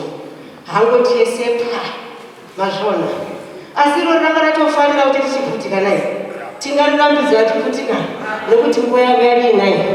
Saka mwene umwe une nguva yake. Nguva yekani yako kana tinongotopa. Zvatodi richadzokera here kuti riite nini? Aiwa. Hanzi tikada kutarisa kwatakabva. Mumwe nomwe anozvibvunza hatina kutanga takadai naye. Ina ndakutanga ndakabata bhegi. Pane pandakatangira wanditika pamba wataura zvakanaka ndakakwira chikwe chikari kuchidura. Ndokumushambeduka kwe. Hanzi madhongo achitofamba naye achipatidza shoko. Ichinzi mufundisi muchitomhoreswa. Ndizvozvo Mwari vane nguva yavo baba. Tinoda kuzvitenda. Ndinoda kuitwa zvakanaka neSt Elizabeth. Nezuro takaswera pano tikabatwa zvakanaka. Maiyo kana ikoko iriko St Elizabeth. Monotiitiro zvakanaka. Mazvita isi muri padhuke tinoti mufambe munyasha dzashe. So kadzirofafadza hakuna kusina nguva baba. Isu pagrade 2 kuna Farisai naFaro achienda kuHarare. Hanzi vakageza vana vakagadzira nenguva achienda kuHarare. Saka tinotenda baba muende rwendo rwakanaka. Thank you. Namuta ndingaenda ndisina kutaurawo. Hati munoziva kuti papo ega pana anotaura zvakanyanya kozita manotaura zvishoma. Ndichataura zvishoma chokuti baba namai Gwende mofamba zvakanaka. Tichasara tichikusuwai zvakanyanyisa nekuti zvamakandisivira zvakanyanyokosha ende tiri vanhu vakura mukurarama. Ndinotenda vaita basa.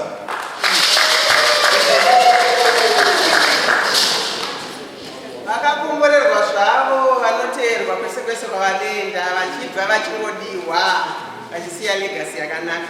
Kumhuri kumweko kune vari kuda here mabhenji ari pano? Hongu, pane vari kuuya. Pamusoro emufundisi, pamusoro emadhikoni ese nemasabhidhikoni avo, pamusoro sangano dzvene St Elizabeth. Ambotaurwa namai apo zvinorwadza asi zvichifadza. Mukufara kwangu ndakamirira mhuri yepaGwende. Ndinoda kutenda imi veSt Elizabeth neavo vabva kuna Chebhutu nevamwe vasina kuuya vakabva vachitangira vari paGwende. Saka ndimi makayarutsa makaramba muchikuchidzira kuti dai aramba achiita izvozvi. Nerudo rwenyu rwokumurera vachikura kusvika azowana mukana iwo wataurwa namai apa kuti nguva inokwana zvaMwari hazvina mapitse nazvo chero kada kuzvirwisanisa kana zvichinge zvakwana nguva ndiyoyi. Saka ndinoda kuti vese vakafamba nayo baba Gwende nemhuri yepaGwende ndinoda kukutendai naiyo nguva yatagona kusanganiswa murufaro nekunamata zvakare. Ngatitendei Mwari tichimonamata makati nguva yose kuti naizvozvo kana zvazokutisvikirawo tose tozoungana saizvozvo. Mwana munoda kuti mufambe zvakanaka. Zvambotaurwa pano kunzi mberi uko kune zviyo. Saka izorambai muri kwati mugoramba muchinamata chete kungozoti kana kwamadziriyo muzoridza. Ndafara chaizvo ndichiona mukomana wechitika ari koko ndo nguva yakatanga kuridza baba Gwende ngoma. Ndofunga pamwe atoti kurefu vakamirira tiri kukadoma. Saka ndatongopara angati chikomana icho kai aiwa chiri kugona. Ndatenda hangu.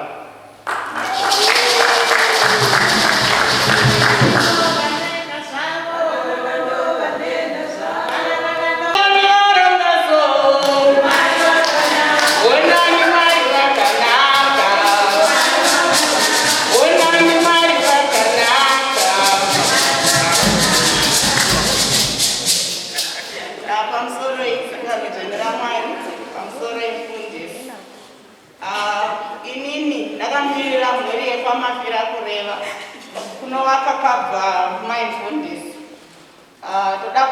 kutenda nezvinhu izvi. Ndaimba rwiyo rwokuti ndiani anoronga so.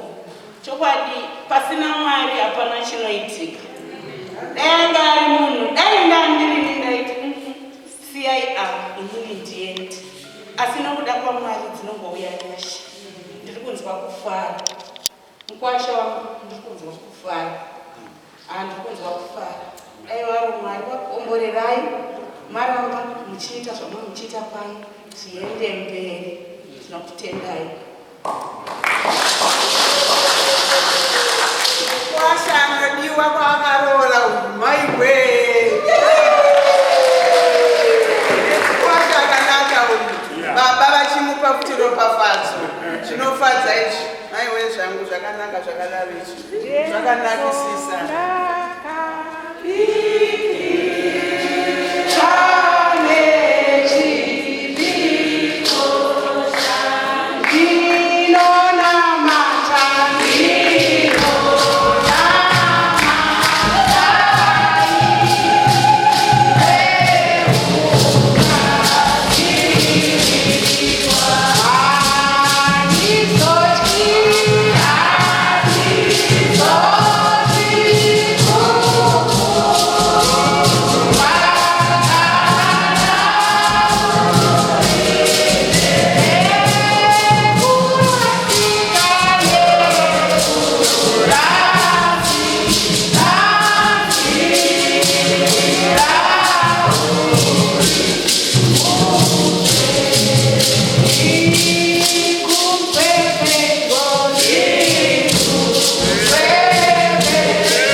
Pamsoro Baba Gwende, pamsoro Sani, pamsoro Muroora.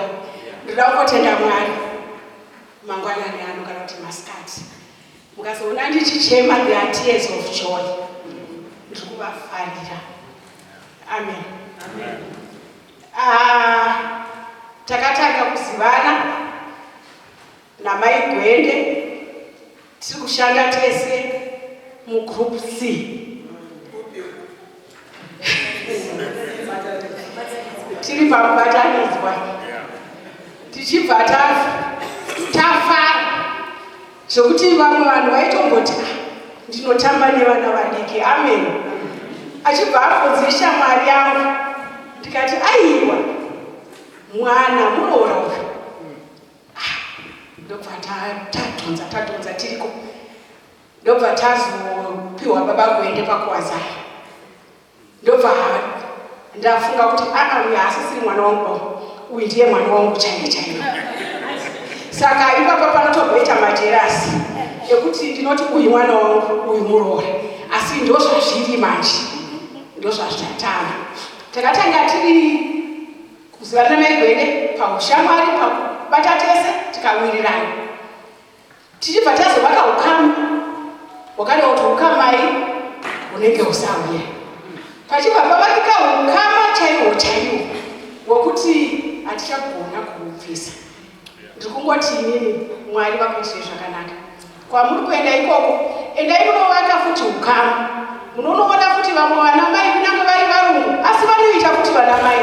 Munonoona futi vamwe vanababa kunyange vari varungu asi vanoita futi vanababa. so ndakanga ndiri kuimba ndikati enda zvakanakisa ugare zvakanaka uchengete mashoko awanzwa nhasi uno enda zvakanaka Mwari awe newe urarame ugare murunyararo rwake. Amen.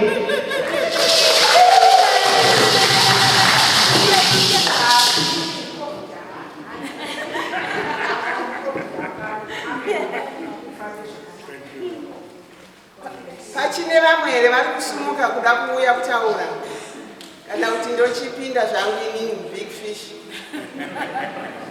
hapasina naye hatidi kuti tizonzi pana asina kuwana mukana pane vari kuuya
pane nguva yandakapinda muexam vamwe vakazvizwa vamwe havana kuzvizwa baba Gwende anga mufundisi wekuSt Columbus ndiri kuSt Augustine ndaizoona paWhatsApp vatumira soko maenda tindicheke kuti muri sei.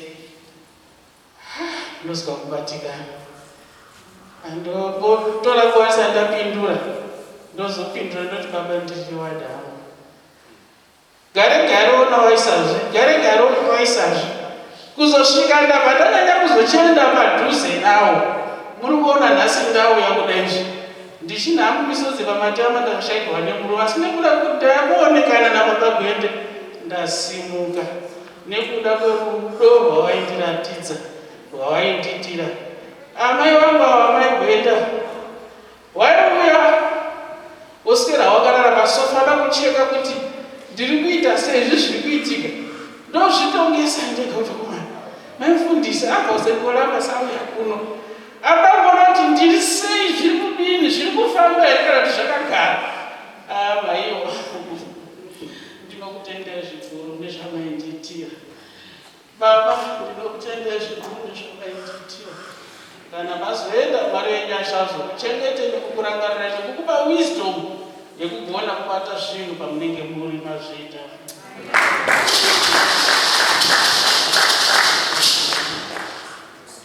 Kwapera hapo nai ndakuchiuya inini chiuya kutereresa kuti dai ndanga ndiri Thomas Mapfumo ndakuti makorokoto dai ndanga ndiri mhere ndakuti anonzani mhere yakuti favor favor chipembeka iyoyo handiti. Asi ndini zvangu ndakuti regai nditaure zvandakaona, regai nditaure zvandakaona.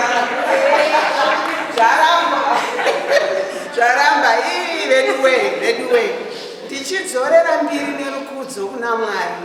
Tinovatenda nezuva ranhasi ratiri kuparadzana nemudikani wedu achitipa sevhisi yekupedzisira. Tichivatenda Mwarava nemhuri dzakarera vanhu ava nekuti kwavakabva kure. Ukazoona mwana asvika ipapa panenge aenda through a lot of socialization experience this and that achinhingirika achingovezwa kuti aite jewel ravari zvino. Saka vanhu ivavo tinovatenda zvikuru, tinovatenda. Mataura zverunako rwavo vakatinakira vakatiita zvakanaka zvakadii. Inoda kungotaura zvema-attributes avari navo vanhu kungovareminder, maybe havanyatsoaziva kuti zvirambe zvakangovaitira zvakanaka vachiita zvavari kuita izvozvo. Ndisati ndakangana ndaikuti ndinowanza kutaura ndoda kunarifya statement yanzi kune zvipingidzo dziva I'm crossing it out. Inini philosophy yangu inoti hakuna chipingidzo. Chipingidzo nekugona ndiwe mbume.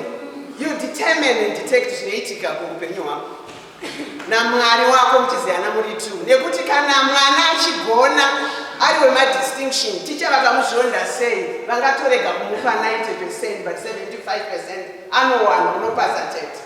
Handiti?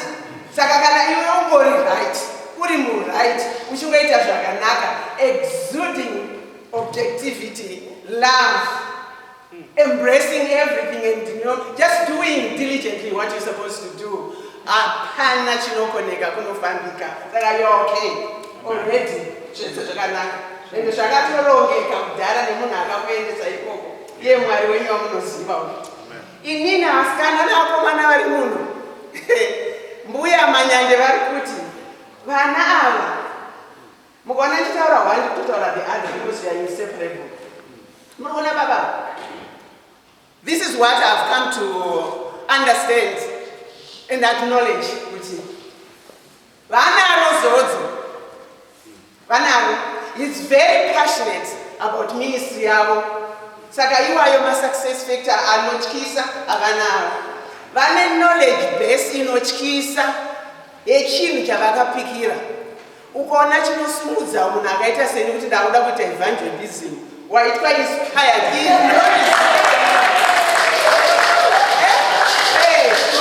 nekuti ndoda kusara ndichikushumirai mashumiriro avanga vachiita. Vane passion nebasa ravo zvachose. Vanoresearcha. Unoziva kuresearcha kwekurisecha nekurisecha, vorinzwisisa, vorinzwera, vopiwa nerevelation dzacho, voriuya rakaitwa kuti yakawerama, rine different dimension, rine perspective rimwe, riri so wide, riri so deep. Vakatigonera vakatiita kuti zvitisumudzire panapa spiritually. Chokwadi izvo zviri kutotaura nemwoyo wese. Ndakasenza navavo, ndakaona kuti sendapedza kusoko ndayeye vanorideliver eloquently, unonyatsorinzwa every word, handiti vanoritsanangura kana ishona yacho kana chirungu chacho, saka varungu vachanonakizwawo futi naizvozvo. Votoshaye kuti komanje tomupenda here kuti aite wedu because munemucha zvinhu zvenyu chaizvo. And masemoni iwayoga ekuyakuya munaitaite so relevant, so personal, agobva andibata inini kuti ndiitire muparidzi zvakaoma. And then pakushanda navavo, izvozvi zvandakaona vakaita izvozvizvi, first day munomboita kuti mukutyana timbomingirika nekureso. No, it's so cool, very objective, very honest, very bubbly. And havana kungotinesa kana nekuda kungoti kuno kune mari here, kune zvakadiki. Hatina kungotaura nyaya yemari isu, takambotaura kana not even unongozivawo yemalawence nechinozounzwa iye yakamwedzi wacho waperawo zvakakodzera. Ndiri kutaurawo zvechokwadi chazvenyu, munoziva kuti handitaure zvandisiri kutaura zvisiri right. Ndobva ndaona vanhu ava kumba kwavo vanozodanana, you know, ukangoobserva wega, the chemistry is so obvious. Ana mai ndikunyabei akakunda zvekubuda kukuta kutono chemistry iripo. Saka izvozvo zvakadaroka muchiacknowledge muchidanana zvinongokuvhurira izvega, because one is the umbrella for the other. Hapana anogona kupinda pakati apo. Vanodanana ava zviri chokwadi, tichiona tisingaone wese. Inini katinomboya panapa manguva munenge musime inini, unozoona indi nemaziso anonyazoda kuona nekuda. Vanodanana vanhu ava, ende mudzimai uyu anodiwa bordering on these qualities. You are so fortunate. Atimuomberere maoko. Aiwa, akanatsa kuroorwa, akanatsawo kuwana mudzimai. Zvinonzi chiuya zvidondani, izvi zvakadondana izvi. Chitekete chavo, look at it. Happy, bubbly, very charming. Oh, vachida kuchena, vanoda zvinhu. Asi vachibvumidzwa vachichiita. You know, ndozvatinoda izvozvi. Every mother would love that. Saka vana vavo igorite kwavari. These guys, they are a unity yakadai. Saka obviously Mwari anofadzwa nazvo izvi, because Mwari ndiye akaita unity iyoyo, and Mwari ndiye akavhura madhoo aya. Saka hapana anogona kuavhara. It means kwese kwakatsvairwa zvakanaka zviri kufambira pamwe. Baba namai, imimi muri younger than our last born naamanyati, but ndinokuhwararai, ndinokurespectai, ndinokukudzai nezvandakaona mamuri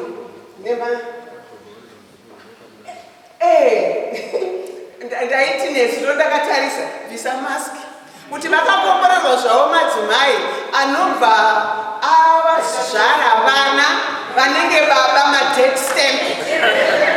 Unoziva madzimai kana takagara tega vamwe vanongozvara vanenge vakadaidai, unonge uchingodzi wangu chinenge chidhindo, wotarisawoko hachisi zvine ichi chidhindo ichi zvekuti kana kwatinasha hakuna kunodiwa kwatinasha. Musukuru, he's so handsome. Look at him, and he's so confident, and he knows what he's about. Here at this age, saka already kwaari kuenda kure. Kuda kungoti mhoresa musukuru, mumuningirike iwapa angoti mhoresa bichani, uya uningirike, munomona ingomhoresa hanzi ngevoisi rako uyu Mavadie.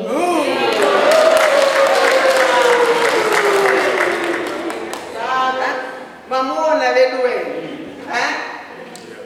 zvakakomborerwa nezvisukuru zvichireva kuti kune kwazvabva kwazvinobva, tinotenda. Saka baba namai, because I know what's inherent in you.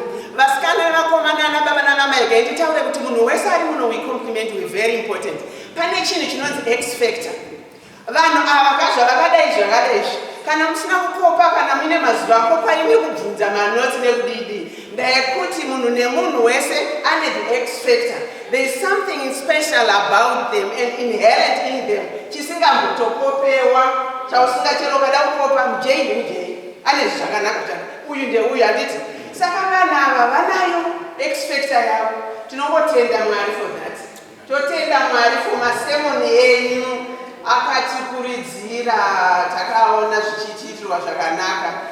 Church ikabatana zvakanyanyisa maererano nekuona kuti zvinhu zvese zviri kuenda murunyararo.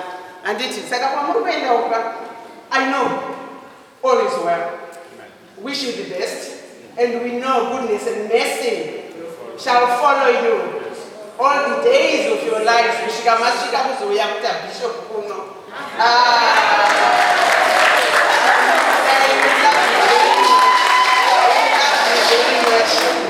Saka chechi yedu iri kuti tiri kusuwa but tiri kufara. Tiri kusuwa but tiri kufara. Ukama upere handiti nai. Oh, chechi yedu. Takuchidzorera kwavari kuti vatipe response nekutioneka finally chaizvo. He is a digital priest. Kandakatoinye. Digital, he belongs to the future. Saka havana dambudziko. Unoona makadzi avanoisa nezvavanoita zvezve nechichi. Very techno savvy. Saka havana problem ne-first world.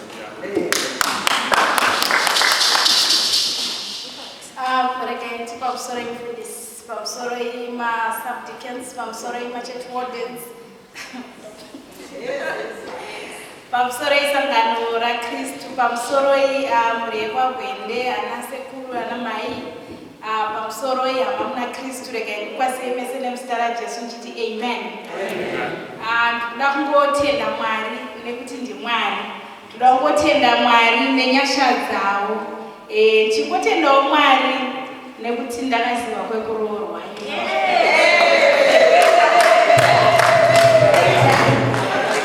Ndokotenda Mwari nekutichengeta kwavanoita mukurarama. Tigovatenda zvakare kutichengeta mukati meministry. Ministry haina kungochipa, it's not easy, but ndakutenda kuti Mwari vanotipa simba, Mwari vanotisimbisa zvokuti zvinhu zvese zvinenge zvichingoendeka. Ndigotenda zvakare kunyanya isu ana mai mufundisi netishanda nebato reMothers Union zvakanyanyisa. Ndinoda kutenda Mothers Union yepano, mai mukuru wambotaura wakati hanzi patakauya muCovid, maybe washandisa kuti maybe hatina kumbofila kuti ana mai havapo. Regai ndibvise maybe amai mukuru, hatina kufila kuti hamupo. Because zvese zvamaifanirwa kuita makatiitira irregardless of time yeCovid. Saka ndinongotenda MU yepano kuti makaita henyu nguva yatatiri panapa. Inini kunyange kuna my president ndinotaura ndakashinga ndichirevesa kuti Mothers Union yepaElizabeth inini hangu handina kuona chakaipa kwairi. Inini ndakagara pano zvakanaka. Handina chandakaona chakashata kana kuti chandakanzwa chakashata pamusoro peruwadzano. Saka ndinotenda Mwari ndichingoona mata kuti kunyange mufundisi naamai vachauya mozowaratidzawo rudose rwamaitirakidza, nekuti even kumasekozi emadzimai avafundisi ini ndine ndichingotaura kuti kuSt.Elizabeth kwakanga kwakanaka nekuti kwakandinakira. And kazhinji ndowanzotaura nditi kwakandinakira kana kuti munhu akandinakira, because inini newe nemunhu iyeye kana kuti inini neMothers Union yepano hapana chinhu chakaipa chanenge ndakaona. Saka ndinotenda chaizvo tendesesa. Ndozotenda zvakare kunyange maparishi kwatakabva vana mai kukuwadzana chegutu. Ndinomboramba nditenda because side peMothers Union ikoko ndokorikoshimiramira musoro chino uchitaura mukutaura munonetsa unogona kutaura nepasipo. asi nongotenda Mwari kuti vaitibata muromo kana kubata mashoko anobuda votaura zvinofanirwa kutaurwa nenguva yakafanira. Saka ndoda kungotenda izvozvo kuti Mwari vakaita havo. So as we leave this place, hama neshamwari tinongoti munazoramba muchitinamatirawo kuti Mwari varambe vainesu, tigoramba tichidanana sekudanana kwakaonekwa namai Mainati. Asazonditiza kuchando akoitiza vobsokudza kuti munhu uyo antiza. Saka tinongotenda kuti muzoramba muchitinamatirawo, mungoramba muchitirangarira, and isusuwo tichangoramba tichirangarira nekuti panapa tatakagara inu zvakanakisisa, tine mufaro chaiwo chaiwo. Mwari wakuitirewo zvakanaka, tinoramba tichionana panchazodzoka ndapresident weMothers Union tine chingofana vaita henyu nenguva yamatipa nekusitara chose.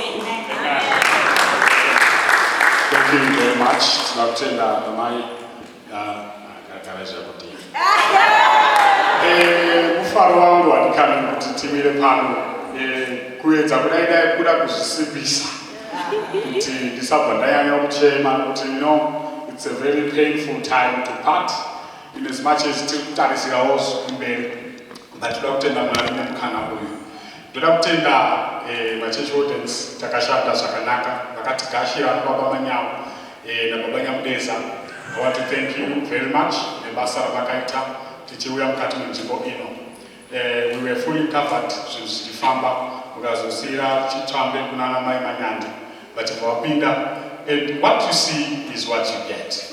And ndo zvazviri zvavataura zvaizva kuti mazuva ekutanga munotanga kuchinyenyeredza kuti muchembere sei wozoona kuti kuza tiri kutaura language yakafanana, kuza tiri vanhu vamwe chete naye, zvinofadza sei kugarisana sehama nehama. Ende takagara kusvika gore rino ripere. She's an advisor, she's a mother, lots of things zvavaitaura zvandakaona ndikabata iwe ndikadzidza, and I've seen kuti zvakabatsira uye zvinobatsira muministry nekufamba kwatinoita nebasa. Saka kusvika timire pano hatina zvipomerwa zvatinopanana isu zvamunoona kudai. Ini ndiri mudiki vari vakuru, but we treat each other as colleagues tichiita basa redu raMwari. Kana zvazvinowo zvasani nani takuita futi izvozvo, and life goes on. Saka ndoda kutenda imai Manyandi, ngotombererai mumaoko kani mama. Ende kuita kwavanoita uku takaonawo futi kuti vanodananawo futi namudhara PJ. Handimurwa because handikazitsanangurwawo kuti uyu kana mudhara pasudza roko sudza roko mudhara. Handimurwa so ndinorya ndimhanye ndambonosotera PJ chikafu, ndambonosotera something, kana ndisiripo, I need to make sure kuti ndasiya ndaita zvandinoita PJ is fine. Saka zvinhu zvakanaka izvozvo taizviona zviri zvinhu zvinofadza. Ndinoita special mention, pane muzukuru wazouya, vanhu vabuda, vanhu vauya pechi simuka kasha simuka dear, we are not special. Yes please, that's my dear muzukuru wangu. Munomboziva kuti muzukuru mudonzo wepka, tinotenda nekufara. Thank you for coming and gracing this occasion. There's also my very good friend, Liberty Masocha. Omona the Liberty Peshi. Liberty. Now, Madam Warikofoot, it's my one Liberty. I don't think FM, but he's a good friend. We have a very long relationship with this man. And sometimes whatever we have, whatever we are doing, he is behind that. Saka tunakutenda Liberty, thank you for coming, my friend. I'm not sure if anyone has seen or seen kuona, but tunakutenda ine zvipo zvamatipa, Mwari vakurangarire vatikani, tiri kufara nemoyo wese. Mufunge, there's nothing that is called small. I heard my son saying, this is the little we can do as the youth. That little, chapua nemoyo wese, I bless it in this garage. because unoziva ndopaya patinomira tichiti Mwari vangaridai vana venyu veSt Elizabeth. You did your best, and in a short notice tofanira kupabata ipapo futi kuti it was a very short notice. Tingori 1 week only kuti tiite farewell. Vanobvanzi next week we are in nezvipo, and you did miracles pana totenda coordination yemachurch wardens. I would like also to mention that in Canada we are not alone. Kuna baba manzongo vakatungamira nemudzimai wavo akaendawo futi manje ambuya vedu varipo vari muno mbuya Nyamukunda asi mukaikani Chembere avo ambuya vedu ndo vakaroora mufundisi manzongo variko zvakare kuCanada. And the good thing is we are in the same diocese nababa manzongo.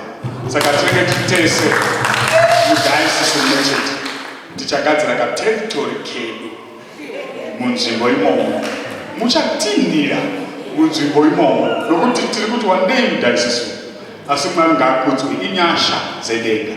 Saka ndinoda kutendai nemaprayers ose nezvaitika pano. We want to thank you very much. Tinenge tiripo for a few more days. Mwari vakukomborerei, Mwari vakurangarirei kusvika tazosimuka kuenda kufinal destination. Saka mazita enyu, and may God bless you. Regai tiende paatari tibva taita blessing yezvipo nechikomborero tobva tasimuka hedu takuenda. I'm not sure what do you have anything else to conclude? Vachienda kuenachi territory yavo tipedzisa hedu mukombero wedu sezvemazuva ese chipo chikange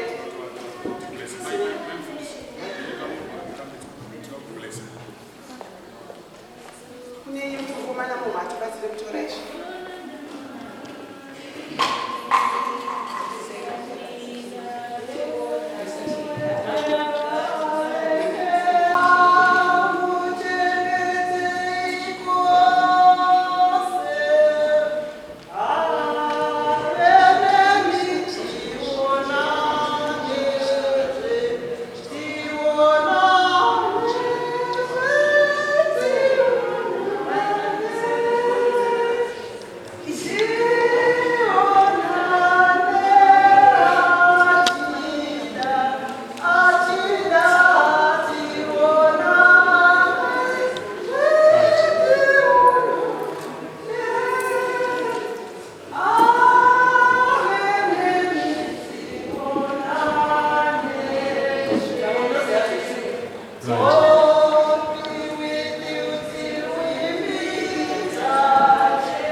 much, guys. Thank you. All the best. Thanks, Gogo. Hey, moms. Thank you very much. God bless you. Hey,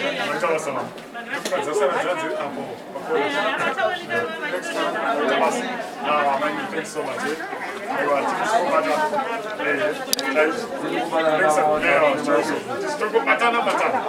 Thanks, Harare. Thanks, God bless you. Thanks, well done. Thanks for coming.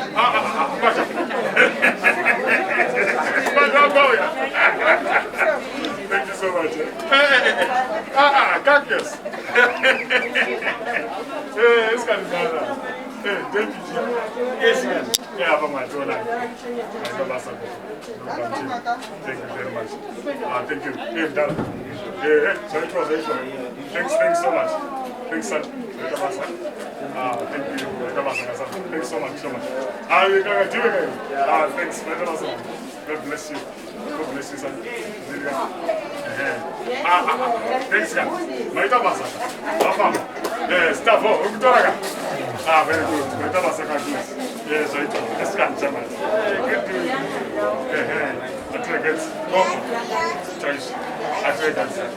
Stand up. All right. Say.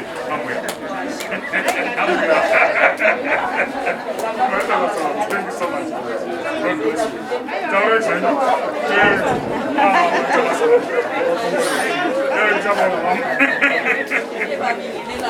I don't know. Sorry, you live.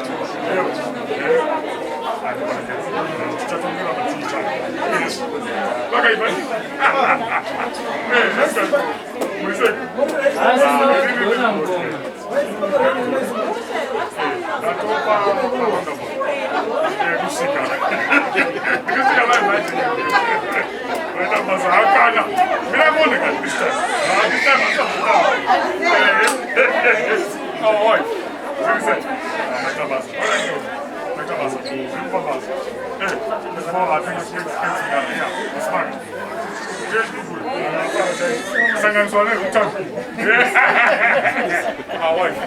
Thanks.